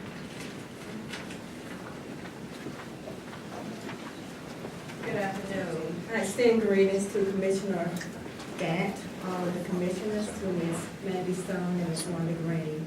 I bring greetings on behalf of Mount Zion Community Development. We've been in existence since 1997, and our first program is for Project Empower, which stands for Education Means Power, and is one of Buncombe County's teen pregnancy prevention initiative. We were blessed about 2 years ago to receive a call from Buncombe County Health and Human Services to go through training with Buncombe County to implement making proud choices to youth in foster care, and it was a blessing. We collaborate with the Asheville City School System, Asheville Middle School, Asheville High School, and we, this year, well, I leave that for Kara, but we are blessed to work with our teens, and the goal is to reduce pregnancy, HIV, and STDs, or now sexually transmitted infections. And this is one of the bestest outreach workers in the world, Karen Monroe. So as stated, my name is Karen Monroe, and I'm the outreach worker for Project Empower. So the goal of Project Empower is to reduce the teen pregnancy, STD, and HIV/AIDS rate in Buncombe County. By word of mouth and strengthening our partnerships with Asheville City School System, we have went from serving 65 last fiscal year to 129 students this fiscal year. Through implementing the evidence-based educational models, reducing the risk, and making proud choices, while also stressing the importance of goal setting and positive decision-making skills, we aim to impact these rates in our county. We host sessions that include parental involvement. We also have enrichment activities involving community partnerships to expand knowledge of these topics and also enhance leadership and team building skills. We do college tours and offer case management services. So that's about Project Empower. Thank you. I want to introduce our next program that we are requesting for funding. We thank you for past funding for the Project NAP program, which stands for Nurturing Asheville and Area Families. It is Buncombe County's Healthy Beginnings Project. It used to be called Minority Infant Mortality Reduction Project, and when we learned to say the name, they changed it. But now we're saying Healthy Beginnings Project to work with African American pregnant women so that our babies can see their first year of life and beyond. Our program has been cited as a national program. It's been one of the top 7 programs in the United States at that time by the U.S. Bureau of Exchange. We continue to be a state model. We were asked to serve on the North Carolina Child Fatality Task Force and recommended by Belinda Pettiford, the head of the Women's Health Division, to have our article in the Carolina Press on last year. We thank you very much. Project Now provides advocacy and support for African American women during pregnancy up until the child is 24 months of age. And we do this by case management services and providing on-site workshops where we are bringing out professionals in our community to talk and educate our women about breastfeeding, folic acid consumption, healthy weight and exercise, and to talk to them about the importance of going to their prenatal appointments. And we also address any barriers to care. We also have a component where we're talking about smoking cessation and referring out our program participants to agencies and other support groups that can help them with reduction or cessation of smoking. Project Now has been around for 16 years, and we are happy to serve 40 participants each fiscal year. And at the end of each fiscal year, we have the opportunity to have served more than 40 women. And this is a quote from Unnatural Causes, which is a documentary that was cited as a national model and used to educate people about infant mortality. As a country, we pay an enormous price for our high rate of premature and low birth weight babies. Preterm birth is the second leading cause of death for infants. If they're lucky enough to survive, many face a lifetime of learning and medical problems. Studies show that prematurity increases the risk for hypertension, diabetes, artery disease, and the high cost of medical care beginning the moment they're born. 1 month stay in neonatal intensive care unit is an average of $68,000 a month. So we are happy that we have the Project Now program, and we want to continue to serve African American women in Buncombe County. Okay, any questions for the Project Empower or Project Now application? Thank you, ladies. Next, we'll hear from one youth at a time. Then we will hear from Asheville Symphony, Project Lighten Up, and the Asheville Buncombe Regional Sports Club. Reverend Ray. Thank you, Mr. Chairman, and to this distinguished county board, Madam Manager, and to this very fine distinguished administration, but also all others. I'm L.C. Ray, CEO of One Youth at a Time Incorporated, which has been in service for over 21 years. I must say, from all of us and even our children, we must say thank you to this, one of the greatest counties in North Carolina, and I'm familiar with most of them. A great county that works well with others, but also gives so much to its people. One youth at a time, we try to be true, seriously true to the county's sustainability objectives as well as the goals. We have recognized over the last 10 months of this fiscal year, we have seen that 98% of our students is in order to advance to the next level or to graduate from high school. That is exceptional. But not only that, but our outreach ministries. It is very dear to us, and especially dear to me as a clergy person. We must be about a higher powers business in supporting our youth and our children, and most of our children that comes from single parents. But one thing that we're proud of, we have had the opportunity, and myself personally, to collaborate with many of these great programs through Buncombe County and through our state. I'm a preacher and I'm cutting off. I'm a Baptist preacher there. But we are very proud to have the support of the churches. Without the churches, we feel that we cannot be successful. But with the churches and with all others, we can see great results. Thank you, County. Thank you, Reverend. Next, we'll hear Asheville Symphony, Project Lighten Up, Buncombe Regional Sports Commission, and Big Island. Good afternoon. My name is David Whitehill. I'm the Executive Director of the Asheville Symphony. When the Asheville Symphony first made its home in the Asheville Civic Center in 1974, the Symphony was a young organization, only 14 years old. At that time, more than 40 years ago, the staff comprised one part-time manager, one part-time conductor, the musicians were volunteers, and the budget was only $40,000. That new home, the Civic Center, was designed as rehearsal space only. Today, almost a half a century later, the Symphony still occupies that same space, but it's no longer used as rehearsal space. The orchestra, now professional and paid, rehearses on the stage of Thomas Wolfe Auditorium. Our budget this year is $1.6 million, putting us in the top 12% of orchestras in this country. And we continue to grow. This past year, actually past month, we launched a new festival called Asheville on the Dais that in a week alone served over 20,000 people through 50 events in 30 venues. Over 80% of the events free, serving everyone from newborns to people celebrating later in life. The purpose was not only to bring business and visibility to our collaborative arts partners, but it was to fill hotel rooms, fill restaurants, showcase our galleries and our shops. And all in a time that is a little slow in Asheville. This was by design. We wanted to create something that would add to and not compete with existing attractions. We are a regional symphony. We bring visitors from every county in western North Carolina and many parts of the state, and actually from other states.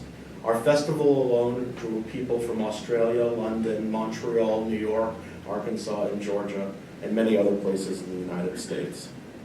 One of the things we're focused on in an effort to align ourselves with the Buncombe County Sustainability Plan, the Asheville Symphony brings music education programs to every single publicly educated child in Asheville City and Buncombe County schools in grades 2, 3, 4, and 5.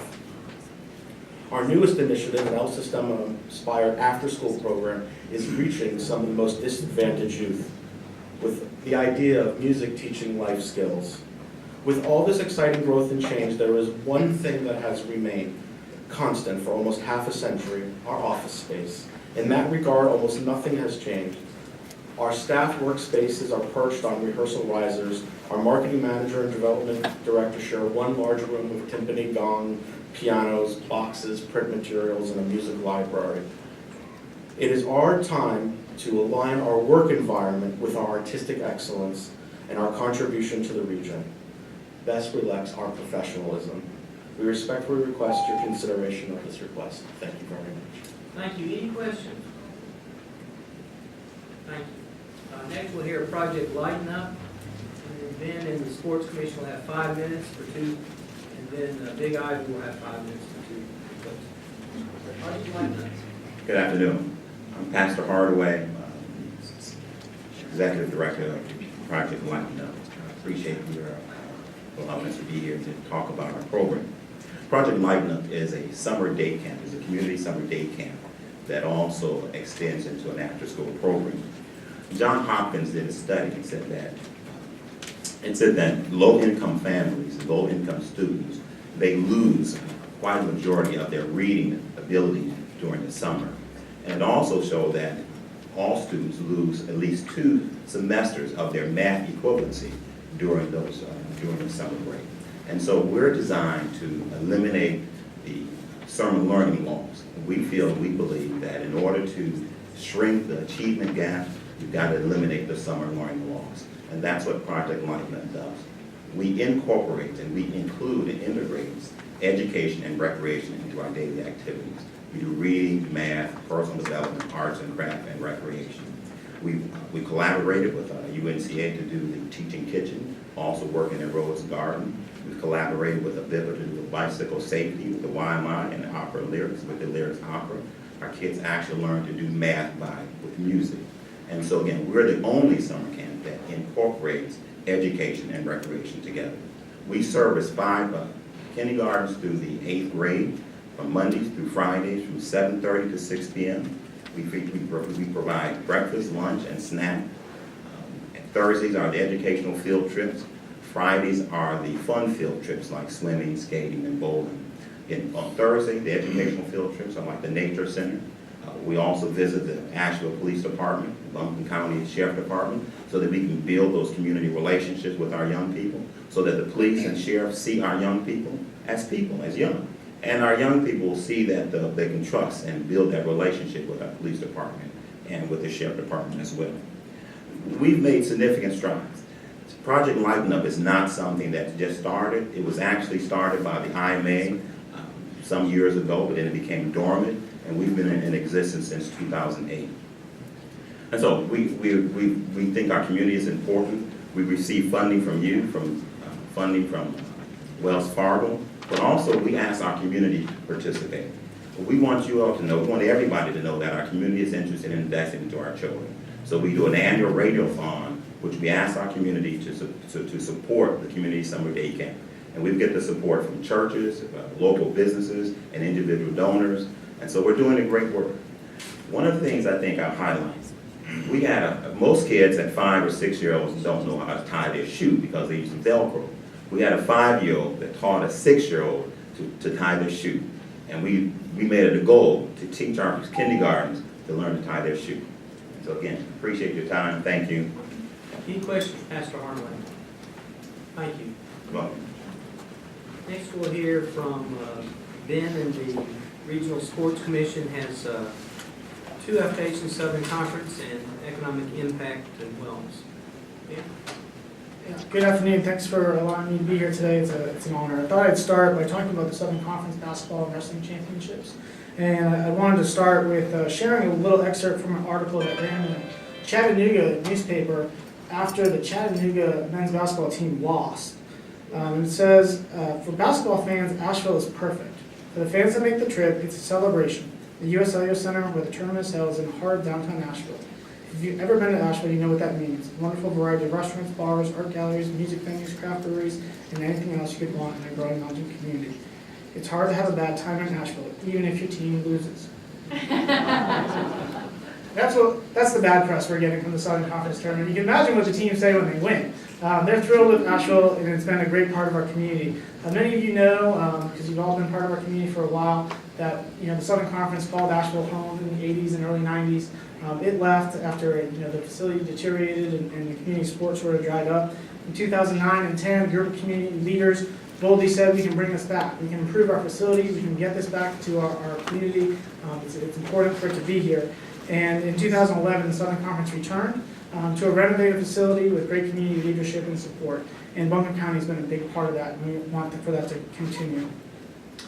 We completed our first 3-year commitment with the Southern Conference in 2013. They renewed their agreement through 2017 with us as a community. And really, the tournament has blossomed into much more than basketball. And I think that's what I'd like to instill in you today. That it's really 4 or 5 days with basketball, but a lot of other things going on. The schools, they come and they want to be part of our community. They love coming here. Their mascots visit our children at the local hospital. The cheerleaders go with them. The coaches, they put on clinics for low-income kids while they're here.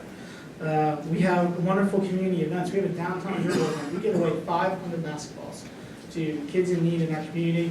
Anyone that can make it to Taxpayer Park on a Saturday morning, we give them 500 basketballs, a t-shirt, and a free ticket to come to a game.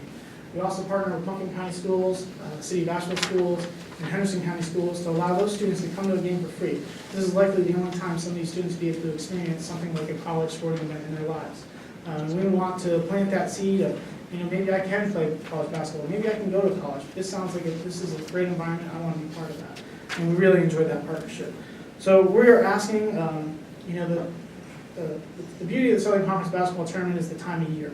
It's early March. It's a time of year where we're slow as a community. We could use some additional economic impact, and it delivers. $4 million every year. It's been 4 years. Math is pretty easy. $16 million from what is a basketball and wrestling tournament. And we're thrilled to see that continue. Just transitioning to the Sports Commission, we are small. It's me and one other person on staff. We have a small budget, a little under $200,000. But we are lean, we're efficient, and we're bold. We want to do big things. Our mission is simple: to bring large-scale sporting events to our community, one that will inspire our local people to participate in them, participate in a marathon, a 5K, 10K, get healthy, get active, and events that are going to have an economic impact on our community. It's really a great story of partnership. It was formed with the City of Asheville, Buncombe County, and the Tourism Development Authority. And to this day, those are our three primary funding sources. We raised a bunch of money on our own as well, but those three resources are a great sense of partnership. We, right now, just completed a strategic plan, which I think we gave you a copy of, hopefully. And right now, we have an economic impact of about $13 million annually to our community. Before the strategic plan is finished in 2017, we want that to be $20 million. We are on the right trajectory. We are doing good work, and we simply want to continue to see the support of Buncombe County for our efforts. Okay, David, thank you. Any questions? I have a real quick question. Sure. I'm sure it's probably a longer answer, but the short version. My understanding is the TDA funding is for, that they traditionally, I'm understanding they can't fund events and things like that. They have to fund kind of hard costs, bricks and mortar type stuff. So how does TDA fund the organization in light of some of the restrictions around how the hotel occupancy funds have to be used? Well, that's the 1% fund that you're referencing to, is the product development fund. There's the other, I think, 3% that goes into a general marketing budget that is used to recruit all sorts of things and tourists and visitors to our community. So our funding comes from that source. From marketing? From the marketing dollars, not the bricks and mortar 1%. That is strictly for capital ventures. Thanks.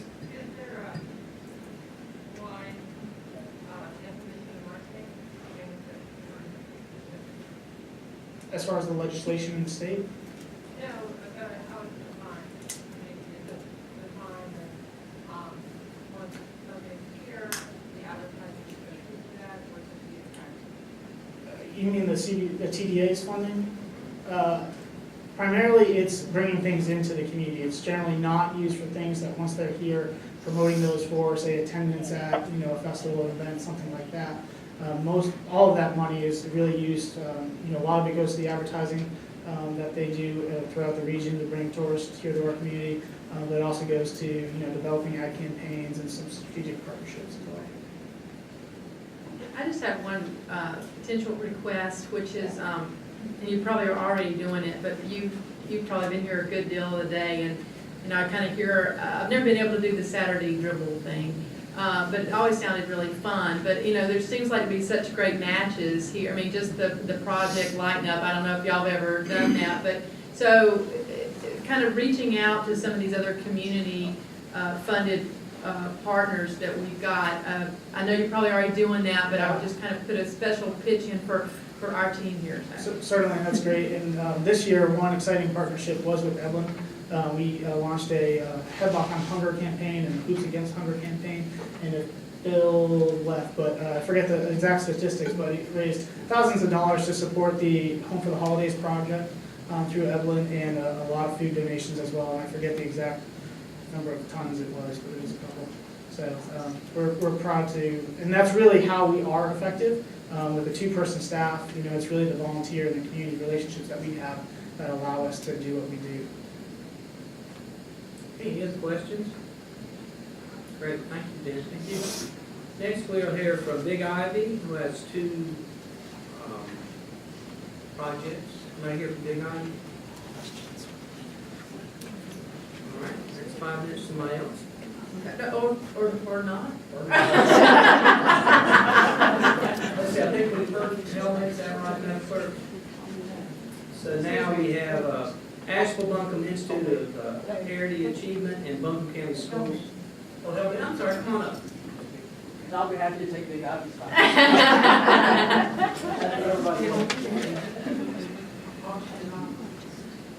I know you've heard from April Burgess Johnson, our executive director, already, and she's in California this week at the Family Justice Center conference. And so I wanted just to say a few things about HelpMate. As most of you know, HelpMate's been around for almost 35 years, and we provide a variety of services to victims of domestic violence, including a 24/7 hotline, counseling, group and individual, domestic violence education classes, emergency shelter, court advocacy, case management, and service coordination, and professional trainings in community education. One of the things that we're seeing is just unprecedented numbers, and even though that the comprehensive Buncombe County domestic violence plan is not fully enacted yet, we are still seeing numbers that we have never seen pretty much in the history of HelpMate. We have a 92.5% increase in our hotline calls over last year, and we're on target for a 2-year increase of about 165%. And about 25% of our clients in shelter have really multiple barriers to recovery, such as unemployment, mental health issues, substance abuse issues, language barriers, etc. And we didn't used to see so much of that, and that's really been an area where we have really increased case coordination, case management, service coordination, just helping those women and men come back into the community. And primarily we're talking about women. We do serve about 14% men. We serve men and women, with the common denominator being victims of domestic violence. And so we're really, your funding will help us increase our case management, the depth of case management that we're providing, and the breadth as well. We'll provide about services to probably plus or minus 2,000 victims of domestic violence in the coming year, and take probably about 2,300 hotline calls and so forth. And so we really appreciate your support over the years. And while we truly believe that the Buncombe County Comprehensive Domestic Violence Plan is going to decrease domestic violence in our community, we're going to see a surge of people reaching out to us, I think, before that levels off. And so we're planning, doing everything we can to increase our response to those women and men and children. Thank you so much. Any questions? Just a comment for Ms. Stone for the future, for my benefit. There's so many, there's several this day that we've heard that are reaching out and trying to meet the need of domestic violence. And with the Family Justice Center and some of the things that we're doing, I don't want that education to stop for me as a commissioner, to continue to understand how these work together when it comes to meeting the need, funding, information such as that. So the more information I receive on that. We just need an updated version, so I'll get that to you about both our investments and the connectivity between. And we're working a lot collaborating with many of those groups that are working in domestic violence, so we're not working in a vacuum. We're working and reaching out to all the different groups, offering our services, and also looking at how we can work together to decrease it. Thank you so much. Next, we'll hear from National Buncombe Institute of Parity Achievement in Buncombe County Schools, and then we'll take a 5-minute break. Good afternoon. My name is Joanna Grimm-McEaton, and I'm the Executive Director for ABIPA, which is the Asheville Buncombe Institute of Parity Achievement. I'm very tempted to have everyone do an activity break right now. However, in 2014, ABIPA provided and collaborated in 135 health education sessions and events in churches, community centers, and in individual homes, resulting in 2,771 persons served and the case management of 100 individuals. In addition, our collaboration with Buncombe County Health and Human Services and Buncombe County Service Foundation allowed us to expand our reach with the addition of 2 community service navigators who provided direct navigation services to an additional 341 unduplicated clients. In addition to our normal outreach education efforts, this collaboration allowed us to expand our services to the residents in housing by facilitating 22 of those fresh fruit and vegetable pop-up markets that Cindy alluded to earlier. This allowed us to serve 349 households and impacting 2,388 individuals. That is a lot for a staff of 2 community service navigators, right? So additional funding will allow us to retain an additional community service navigator and increase our time of our current community service navigators and our nurse. BIPA's community service navigators provide support to the following communities: Deaverview Apartments, Livingston, Erskine, Walton Street Apartments, and the Shiloh community. We connect citizens and communities with health and human services and other resources available in Buncombe County. However, we go deeper. The community service navigators trained by BIPA are unique because we equip them with the extra layered training of being community health workers also. Through this program, we are able to address social determinants of health in addition to direct health that is impacted by people simply trying to survive. We meet people where they are by going door to door and making ourselves available in the community settings. We don't wait for the clients to come to the BIPA office. We go to them where they are. So again, we thank you so much for your support because of the 341 unduplicated clients. They actually were able to address 428 of the pathways that were there, and 150 of those pathways were actually completed. And again, with 2 community service navigators. So with our partnership with the county and the community service navigators, it has helped us to facilitate the pop-up markets, but an additional layer in our pop-up markets is that we do community health screenings, and we also integrate the winches application process so that people are actually connected to that service before they reach an emergency. Because again, Pastor Hardaway will let you know, I would say that we need to make sure that we're having a sense of urgency before an emergency, so they're already on track to be served before it's over. So again, thank you for your support. Without you, we couldn't do it. Thank you, Joanne. Any questions? Thank you. Next, we'll hear from Buncombe County Schools.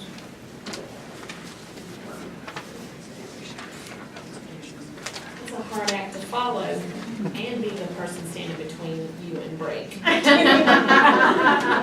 Anna Austin, I serve as the graduation advocate. The Career Academy has been in existence at Irwin High School for the past 7 years. Each year, we recruit 35 new freshmen, and we work with the remaining 90 to 110 upperclassmen. The goal each year is 100% graduation. However, knowing that students have barriers they must work through, students may take longer to reach this goal or choose an alternative path towards graduation. The current success rate of the students in our program is approximately 85%, which is higher than that of the state graduation rate. The key is to show our students the bigger picture and expose them to the opportunities within our community through our partners, Goodwill, Biltmore Estate, AB Tech, Arvado, the Asheville Mall, and we plan to expand to local manufacturing companies this summer. Students in the program also gain a beneficial workplace skills as they participate in hospitality camp at the Biltmore Estate throughout the summer. This paid work experience allows our students to earn a paycheck, which will assist themselves or their families financially. This hands-on experience is valuable to our students. It allows them to connect their skills earned in the classroom to those real-world experiences. We feel that this is a good solution to the soft skills gap and good for economic development. I'd like to leave you with this story. I met Dee in the fall of his junior year, not while passing him through the hallways. I met him due to the number of teacher concerns, his father's concern that he had with how well he was dealing with the recent loss of his grandfather, and the number of minor referrals he had earned himself due to his skull addiction. When I met with him after multiple attempts, I felt like I had lost him. I received a phone call from his father informing me that yes, Dee was choosing to drop out. I decided to give one final pitch and I tossed out this plan. Buckle down in your remaining classes, attend Twilight School to earn your missing credits, participate in hospitality camp, and we'll give you a focus. And I promise you we'll get on track to graduate early. He chuckled and said, yeah. The first day students were allowed to pick up schedules, he was one of the first 10 to show up. Many people said, have you ever picked up a schedule in your entire high school career? His response was, no, I need to see if Miss Austin is a liar or if she tells the truth. After getting his schedule, he realized that this plan would work better for him, and I'm pleased to say to you today, he did just that. He graduated in January as an early graduate. We got him involved in the Goodwill Reset program so he could earn his certificate at AB Tech in welding, because his plan is to take over the thriving family business in Leicester. Thank you, Commissioners, for your dedication to our students and for your support and commitment to this program, which not only allows our students to graduate, to be successful, even to those students who didn't think it was possible. Thank you. Any questions for Ms. Austin? Thank you. Okay, we will take a 5-minute break. See you back in 5 minutes. And then we'll hear from children, our third session. And thank everybody for being here. We have heard from a lot of folks and want to hear from each one of you. And thank you for what you do for the community. We will call in order. The next 4 will be Habitat for Humanity, All Souls Counseling, Children First, and the Support Center. So let's hear from, if you can give us your name and let's see, Habitat has 2 applications. You'll have 5 minutes. Folks with 1 application will have 3 minutes. Thank you. Thank you for this long afternoon. You have the pleasure of hearing from so many great organizations doing so much work and such a hard decision to figure out how to get us all the funding that we need. So thank you for the work they're doing.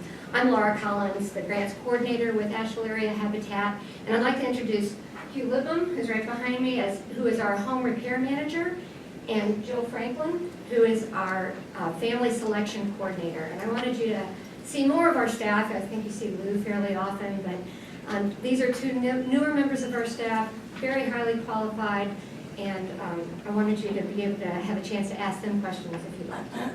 So we're here to remind you about the 2 grants that you have in front of us, one for our Family Services Program, which you have generously funded in the past, and one for our Home Repair Program. This was funded in the past 1 year by the Affordable Housing Program, but it did not receive funding for fiscal year 15 or 16 for that program. So our Family Services Program includes our extensive homeowner education and one-on-one personalized service with every family that we serve. Jill touches every application sent our way for both home ownership and home repairs, and that adds up to hundreds annually. For potential new homeowners, she holds monthly information sessions to explain the whole process from application to closing on the homes. And since we started holding these events in October, we've had 138 attendees, which speaks to the affordable housing crisis that I know you all know we have here in Buncombe County. We're currently building in the Irwin School District off Johnston Boulevard, and counting the families that have already moved in there or that have been approved for that subdivision and the families that are in the pipeline likely to be approved for that subdivision, those 25 houses will be home to 39 children, 14 of whom are under the age of 5. Now you probably know from your past support of us that each of our homeowners go through 50 or more hours of intensive education before closing on their homes.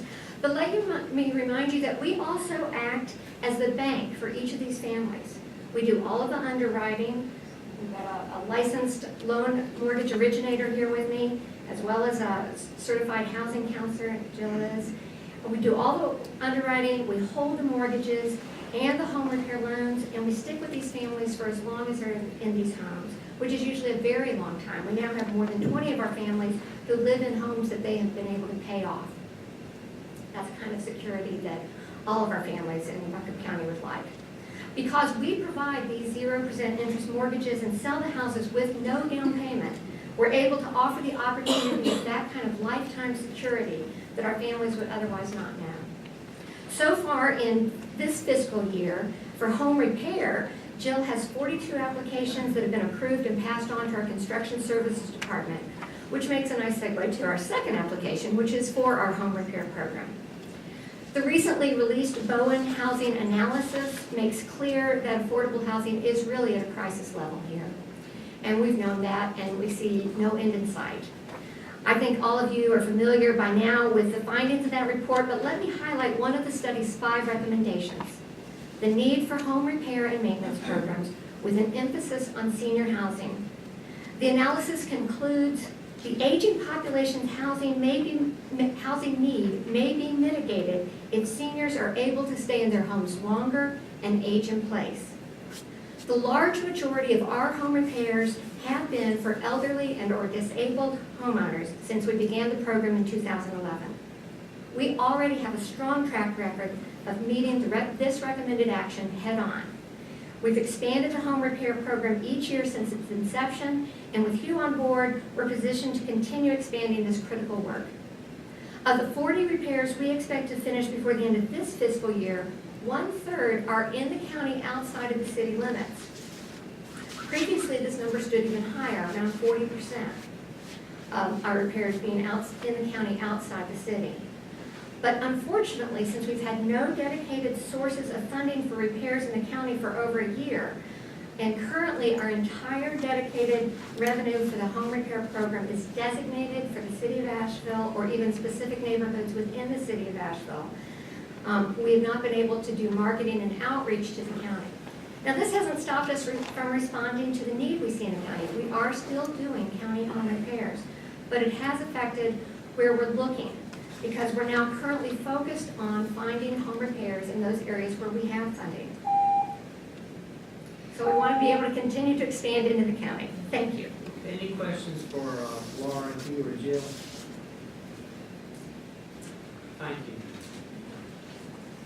Next, we're going to hear from All Souls Counseling, then Children's First, then the Sports Center, then the YWCA. Hi, my name is Sue Brooks, and I'm Executive Director at All Souls Counseling Center, and have been for the 15 years of our existence, which we are celebrating this year. I'd like 3 points to be able to share with you, and we are very grateful for this opportunity to speak to our funding request. First point, who we are, how we're different. Second point, why we were asking for this funding. And third point, the so what, or what makes a difference. Why is what we do important? We are different in that when we were established as a safety net counseling center for Buncombe County, Asheville 15 years ago, it was to be able to provide services to people who were uninsured and underinsured in our community. People who were falling through the cracks and not getting the much needed services that other people with money and insurance were able to secure. We have worked on a volunteer model ever since our inception, and because of that, over the last couple of years, our therapists have provided over $600,000 of in-kind services into our community, and our patient medication assistance has provided over $500,000 over the past 2 years. Because of that, our investment capabilities are 9-to-1 on our return. What makes us different is that volunteer model, and it is the way that our over 20 therapists and our psychiatrists give back to this community.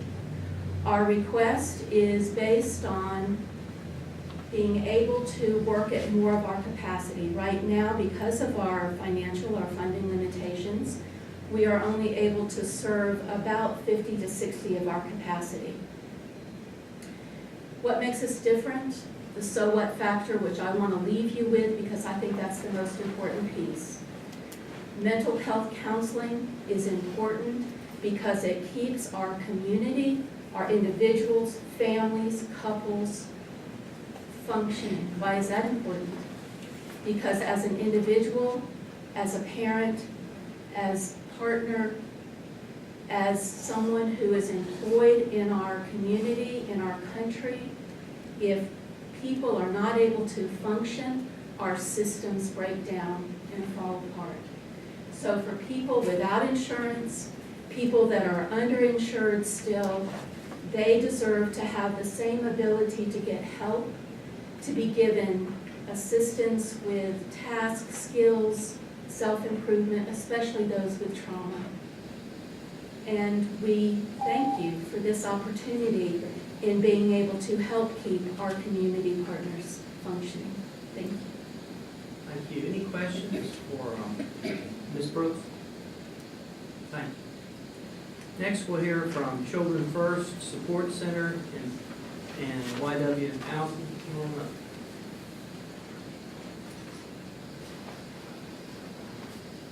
Good afternoon, Chairman Gant, Commissioners. My name is Allison Jordan. I'm Executive Director of Children First Communities and Schools, and we are the local affiliate of the National Communities and Schools program. Thank you for your previous support and the opportunity to present today about our Communities and Schools Success Coordinators. We are requesting funding to expand and to support 2 more schools. I wanted to take our time today to share with you what doesn't come through as easily in our application, and that is hearing the difference that the Communities and Schools Success Coordinator actually makes to a child. And I have brought with me today Badala, and Badala has been served by our Success Coordinator both at Johnston Elementary and our Learning Center at Deeper View. Hello, my name is Badal. I'm 10 years old and I'm in the 5th grade at the Joe P. Evelyn Intermediate. Before Evelyn, I went to Johnston Elementary School. When I was at Johnston, the Success Coordinator helped me with my reading, my math, and helped me get my glasses. I have been at the Children First Community and School Deeperview Learning Center for 5 years. I live at Deeperview with my family, so when I get off the bus, I walk to the Learning Center. Every day after homework, we do fun things like dancing with Lisa Zahia and soccer with Coach Josh at ABYSA. I love going to the homework club because they help me with my homework and teach us new things each day. At the Learning Center, everybody feels safe because of the Success Coordinator and the AmeriCorps members. Badala is just one of 848 students that are served annually through our Success Coordinator program in Emma and Johnston Elementary. This is a number that could expand to over 2,500 if we had funding to support 2 more schools. Communities and Schools is a national model with both resources and research to support its success in Buncombe County. By investing in Children First Communities and Schools, your current investment helps over 3,000 students, which is about 7% of our children's population. And these are children just like Badala and many others. You are also investing in local staff, local leadership that know the community but are backed by national research. Badala has a bright future. In fact, I brought her here because you may see her here in 20 years. Maybe right here or right there. But what I know is that Badala has a bright future, and with your support, she and many other children will have the opportunity to thrive. Thank you. Thank you. Any questions for Allison? Badala, thank you so much for coming. All right, next up we have the Support Center, and then we hear from the YW, and then Mountain Housing Opportunities. Good afternoon, Chair and Commission. I want to take this opportunity to thank you for having myself, Sharon Oxendine. I'm the Women's Business Center Director for the Support Center, and our CEO, Linwood Long, from Raleigh today to support us. The Support Center is a statewide nonprofit and community development financial institution that provides small businesses and financial training to startups and existing businesses, as well as lending services to community-based organizations. Our mission is to foster economic development in underserved communities by providing capital, business services, and policy research to support small businesses. Our vision is to create economic opportunity for all. Last year, April 2014, the Women's Business Center was started here in Asheville. It was the vision of Linwood Long to bring this to Asheville, and we are located in Eagle Market Streets Development Corporation. We offer training, we offer networking, and we offer access to capital. We're a one-stop shop there.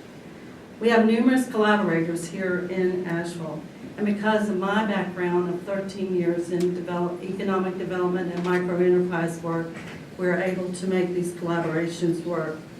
The Support Center and the Women's Business Center last year made small business loans to 19 companies in Western North Carolina and Buncombe County, totaling almost $1 million. 61% of that was invested in Buncombe County. In Buncombe County, we created 6 jobs last year, 4 of which were woman-owned, 4 of which were low income, and 6 minority-owned, and also 3 veteran-owned. We have identified those target markets and want to partner with you to work with veterans, with artists, with minorities, and low-income clients here in this area. We also, this past winter, had 2 Main Street restaurants come to us in trouble, needing access to capital. They employed over 52 employees that are being paid a living wage. Both those restaurants were funded by the support center this past year. We are just delighted to be here in Asheville and Buncombe County and to serve Western North Carolina. Thank you. Thank you. Any questions or Chair Woodward? Thank you. Next, we're going to hear from the YWCA. We'll have 5 minutes because they have 3 applications. Then we'll hear mountain housing opportunities and riverfront development. Hi, I'm Beth Maska. I'm the CEO of the YWCA of Asheville, and I'm pleased to be here and personally thank you for your past support of our programs on behalf of our board and our families that we serve. It means so much for your support. With that, I want to turn over the presentation to Corinne Harris, our grants partnership specialist, and I'll be available to answer any questions you might have at the end. Thank you. I'm proud to be here to represent the YWCA of Asheville, an organization that's dedicated to eliminating racism, empowering women, and promoting peace, justice, freedom, and dignity for all. I'm here to talk about the Mother Love Program for pregnant and parenting teens, drop-in childcare that supports families in crisis who are seeking services, jobs, or pursuing education, and the Community Service Navigator Program that helps families navigate the safety net of community services that all of us here today represent. All 3 of these programs have bilingual staff to meet the needs of our non-English speakers in the community. Pregnancy is the #1 reason that teen girls drop out of high school. In fact, only 36% of teen moms graduate. The goals of the Mother Love Program are to support pregnant and parenting teens so that they stay in school, access higher education, and develop the skills and knowledge they need to have healthy births, become strong parents, and prevent another teen pregnancy. We do this through comprehensive case management services available to 30 of the approximately 100 high school students who are parenting in Buncombe County. We also provide community education and resources to an additional 70 teen parents through monthly lunch bunch.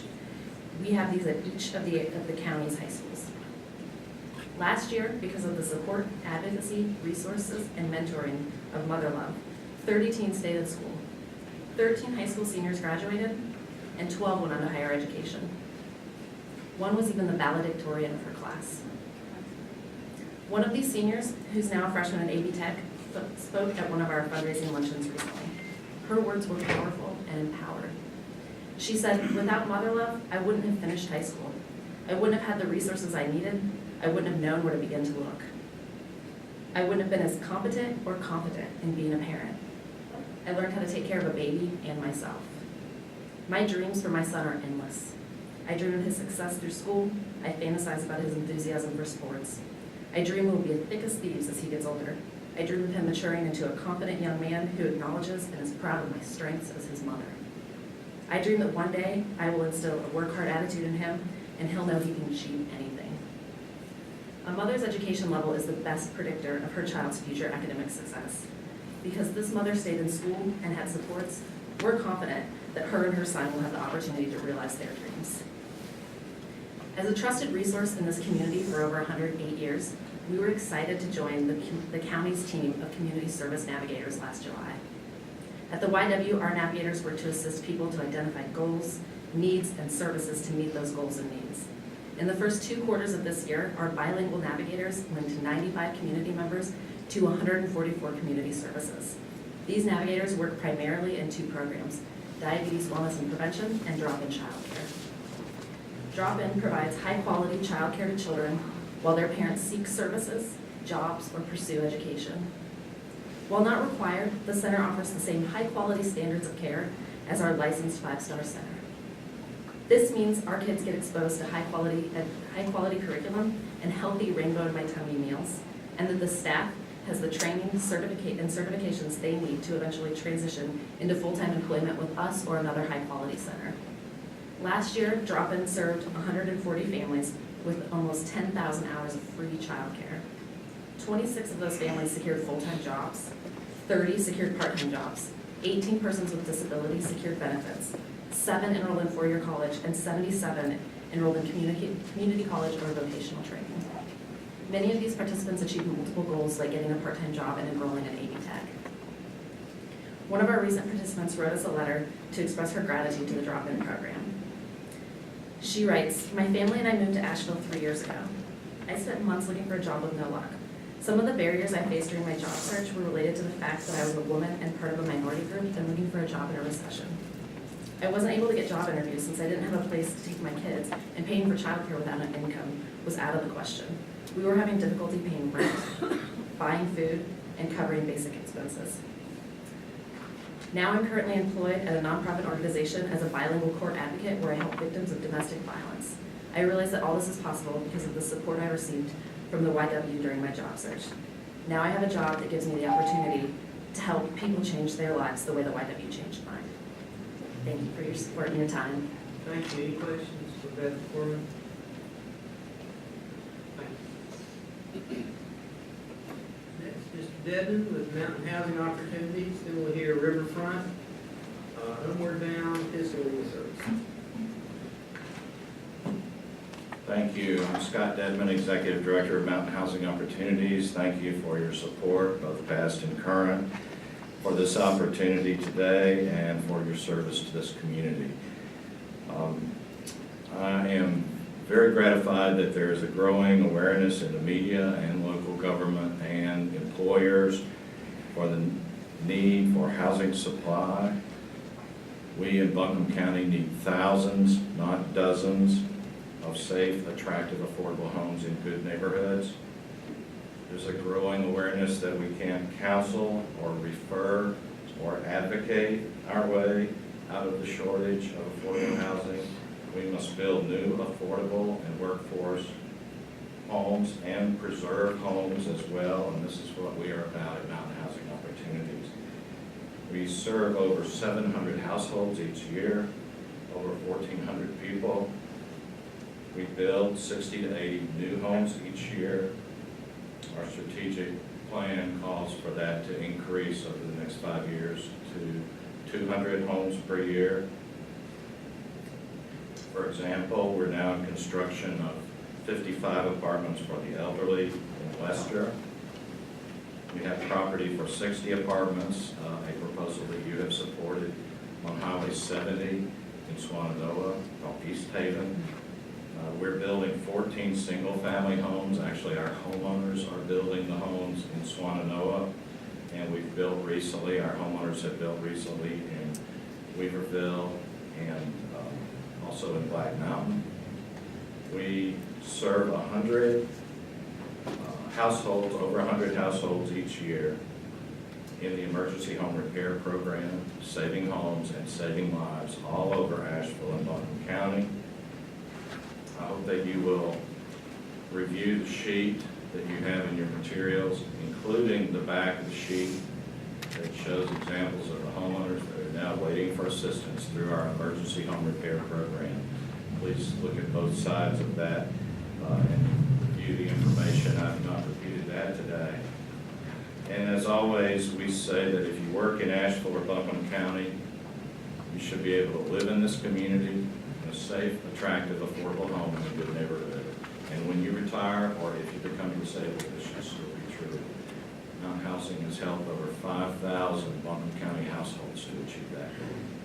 Thank you for your support. Thanks, Scott. Any questions for Mr. Devon? All righty. Next up, we'll hear Riverfront Development, Homeward Bound, Pisco Legal, and Pack Square Capital Partnership. Thank you, Commissioners. My name is Catherine Mitchell, and I'm the Executive Director of Riverfront Development Group. And no, we are not located on the river. However, we did inspire development on the river because in 1996, we proposed a riverboat on the river, which, while it got federal support, did not get local support. So we decided to expand our services, but to keep the name. We are involved in business services, skills development, and affordable housing. Today, our application to the board concerns the 522 workforce recipients the 20,000 households receiving food and nutrition services, the 1,775 emergency assisted families served in Buncombe County, and the 10,202 children receiving support by social services. Our proposal is about jobs. We provide supportive services for job development, and in our business services, we provide support, incubation, as well as incorporation development for young people who have and are aging out of foster care. Unfortunately, the numbers that I recited comprise the bulk of the people that we have served in our business services function, because those young people desired to provide for themselves. They were having difficulty finding jobs, but they had skills. In that development, we have mentored 45 clients. We've incorporated 12 businesses, 5 of which were nonprofits, and we have taken 4 nonprofits through the 501c3 process. The most noted of our clients regarding those services are My Father Taught Me That, Joe Green Presents Funny or Us, as well as Hood Talk. We also have mentored and are promoting Zelda Divine, as well as Millennium New Services that are intervention services. Our proposal is consistent with the Workforce Innovation and Opportunity Act, which will be in effect on July 15th of this year. Any questions, Ms. Mitchell, about this proposal? Thank you. Next, we'll hear Brian, Homeward Bound, Fiscal Legal Services, Taxpayer Cultural, and then our last will be Asheville Scott, National Buncombe Community Christian Ministry. Good afternoon. My name is Brian Alexander. I'm the Executive Director of Homeward Bound in Western North Carolina. We exist to end homelessness in our community, and we do that through helping individuals and families experiencing homelessness find affordable permanent housing and giving them the services that they need to maintain that. So I'm here today to talk about a couple of different programs. The first is the beginning of that process, which is at our A Hope Day Center, and we're talking about coordinated assessment. Coordinated assessment is a best practice that we are going to begin full implementation of beginning in the fiscal year, July 1st.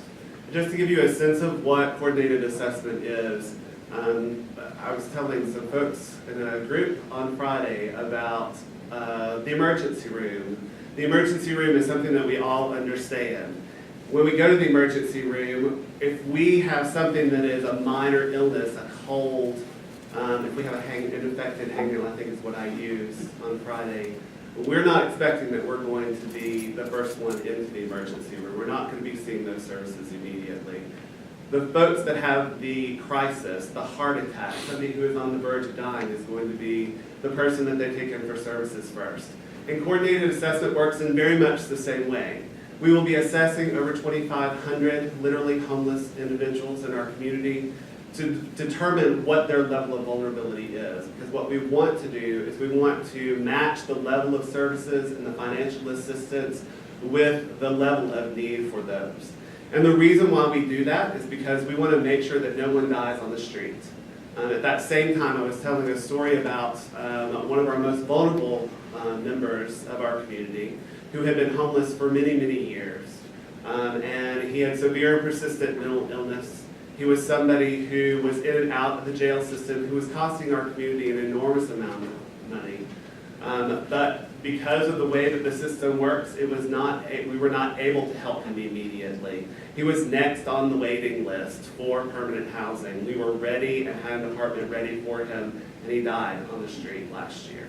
We don't want that to happen again. It is imperative that, and it's imperative for us, and we need to make sure that we as a community come together to make sure that that does not happen. The AHOPE Center, this coordinated assessment system, is going to be feeding into the other project that Buncombe County has been funding called Project Rebound. Project Rebound is another best practice model based on housing first. It says that we should take people as quickly as possible and put them into permanent housing and give them those supports that are necessary to help them maintain that. This is the highest level of supportive housing intervention in our community. We have clinical substance abuse and mental health workers who are working to find appropriate housing for folks and give them those clinical services while they're in housing.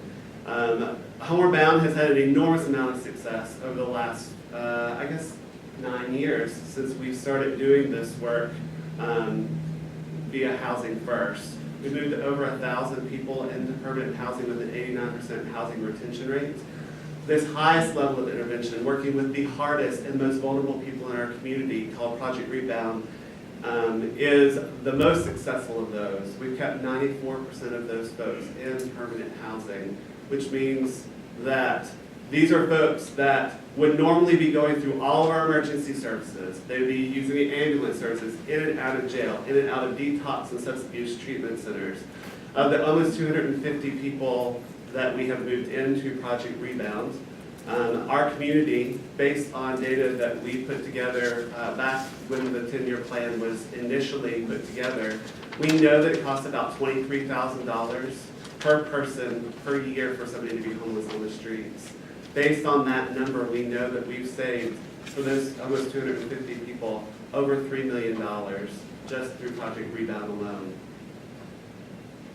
We hope that you will continue your support of Project Rebound and make sure that, because our point-in-time count numbers, if you've noticed in the paper recently, for the first time in 7 years, our chronic homeless number has gone up, and that is a direct result of what Scott and Laura were talking about earlier, which is our lack of affordable housing. We know people are going to be on the streets longer, and so AHOPE becomes even more important, is to make people safe in that interim time until we can get folks into permanent housing. We hope that you will support us as we go forward in this, as you have the 10-year plan. Any questions for Mr. Alexander? Fiscal Legal, Pack Square, Cultural, and ABCCM. Good afternoon, Commissioners and staff. I'm Robin Merrill. I'm Managing Attorney at Fiscal Legal Services, and I want to begin by saying thank you for the support that you have provided us over the last several years. I want you to know that in 2014, we were able to serve 7,551 residents of Buncombe County, and also help those folks with access to $11 million of quantifiable benefits that was returned to them because of our work. We are asking today for funding for our Child and Family Protection and Self-Sufficiency Project, and we estimate that with that money that we can improve the lives of at least 6,000 Buncombe County residents. We propose to work on 3 major areas, the first one being safety from abuse. The project will help victims of domestic violence and child abuse escape abuse and rebuild their lives. Our attorneys help victims secure court protection orders, child custody, child support, divorce, and rights to essential marital property such as a house or a car. We are very excited to be partners with you and several others on the Family Justice Center. We can't wait to get in there. And we're excited about that opportunity for improved coordination of services, which we know will happen just by folks being under the same roof together. Secondly, we will work on safe, stable, and affordable housing. Our project will help low-income families stabilize their housing and avoid homelessness. Our attorneys stop illegal and unnecessary evictions, stop foreclosure, improve substandard housing conditions, maintain utility services, and secure public and subsidized housing benefits for very low-income families. You've probably heard a dozen times today that affordable housing is at a crisis point in our community. And that makes it even more crucial that our low-income families not be evicted and not be foreclosed on. We know already without an affordable housing crunch that every time a family has to move, a child loses 4 months of school. So it's just crucial that people stay in their homes, and attorneys can do that in a way that no one else can. Finally, we'll work on the area of income and health care, helping low-income families secure public benefits and other resources for which they're eligible, including subsistence income, health care, and food assistance. An investment in fiscal legal services is an investment in the community. We know that when we stop domestic violence, prevent homelessness, and secure essentials like income and health care, we prevent the cost we prevent the need for costly public and community services, including law enforcement and corrections, health care, emergency shelter, and child protective services. So we look forward to partnering with you again over the next year. Any questions for this mayor? And ABCCN.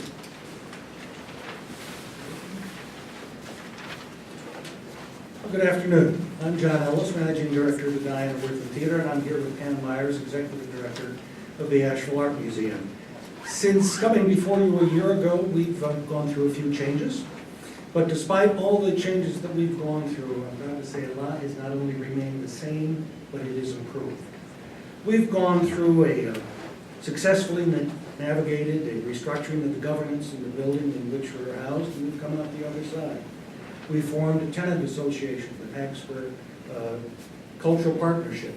We've engaged the services of a professional property management firm, and after a very careful search, the Alliance Commercial Property Management. We're working with them on systems, procedures, and relying on their expertise. But most importantly, despite all these changes, we've maintained our focus on our missions and our services to the community. We've maintained and expanded our services to education here in the county and beyond throughout Western North Carolina. We've maintained and expanded our programs to the community, and participation is increasing. And while there are just the two of us here today, we have also expanded and continue our services to the various arts groups who use the facility. For example, the Asheville Lyric Opera with their production of West Side Story this week. 3 performances, almost at capacity, but a few tickets remain. All of this activity needs a home, a space, a building, and that is where we need your support. Thank you. And now, Dan. Thank you. Commissioners and Dr. Green, we appreciate you having us here. I'm Pamela Myers. I've been Executive Director of the Asheville Art Museum, which was founded in 1948. But I've only been there since 1996, but it seems a long time now. During that time, I've seen much change and growth both within the Asheville Art Museum and in the communities that we serve. The new Pack Square Cultural Partnership between the museum and the theater is a strong and healthy one. Our boards and our many, many supporters thank you for 23 years of partnership with our organizations in our current facilities and previous to that in the Civic Center. Your support is and has been essential to bringing inspiring visual and performing art, regional history, music, and culture, vital and otherwise unavailable education programs for teachers, youth, and seniors, and economic prosperity to Buncombe County.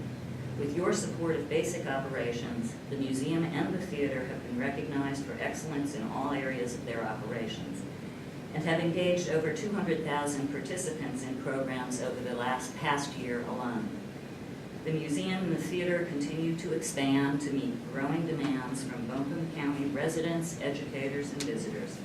We are a unique community resource and asset, and we thank you for your commitment to enriching art, culture, education, and the quality of life for all of us. Thank you. Any questions for John or Pam?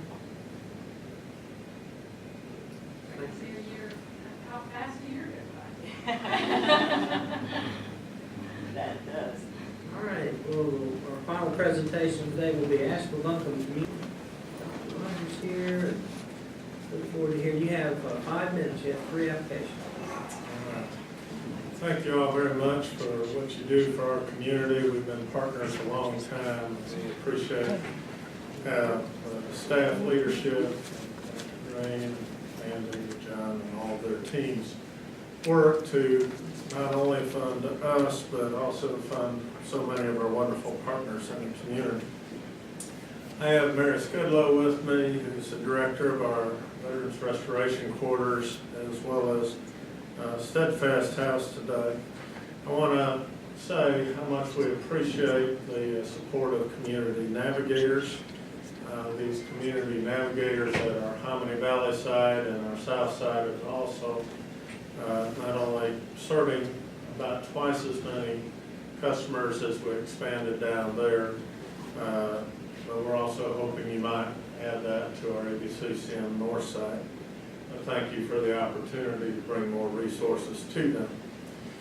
Second, I want to talk about Transformation Village. As Robin mentioned a little while ago, you've already heard about the #1 priority around affordable housing and also serving our homeless. Most of you know that the Veterans Restoration Quarters put forth a bold vision in 2007 to take all of our veterans off the street all at once.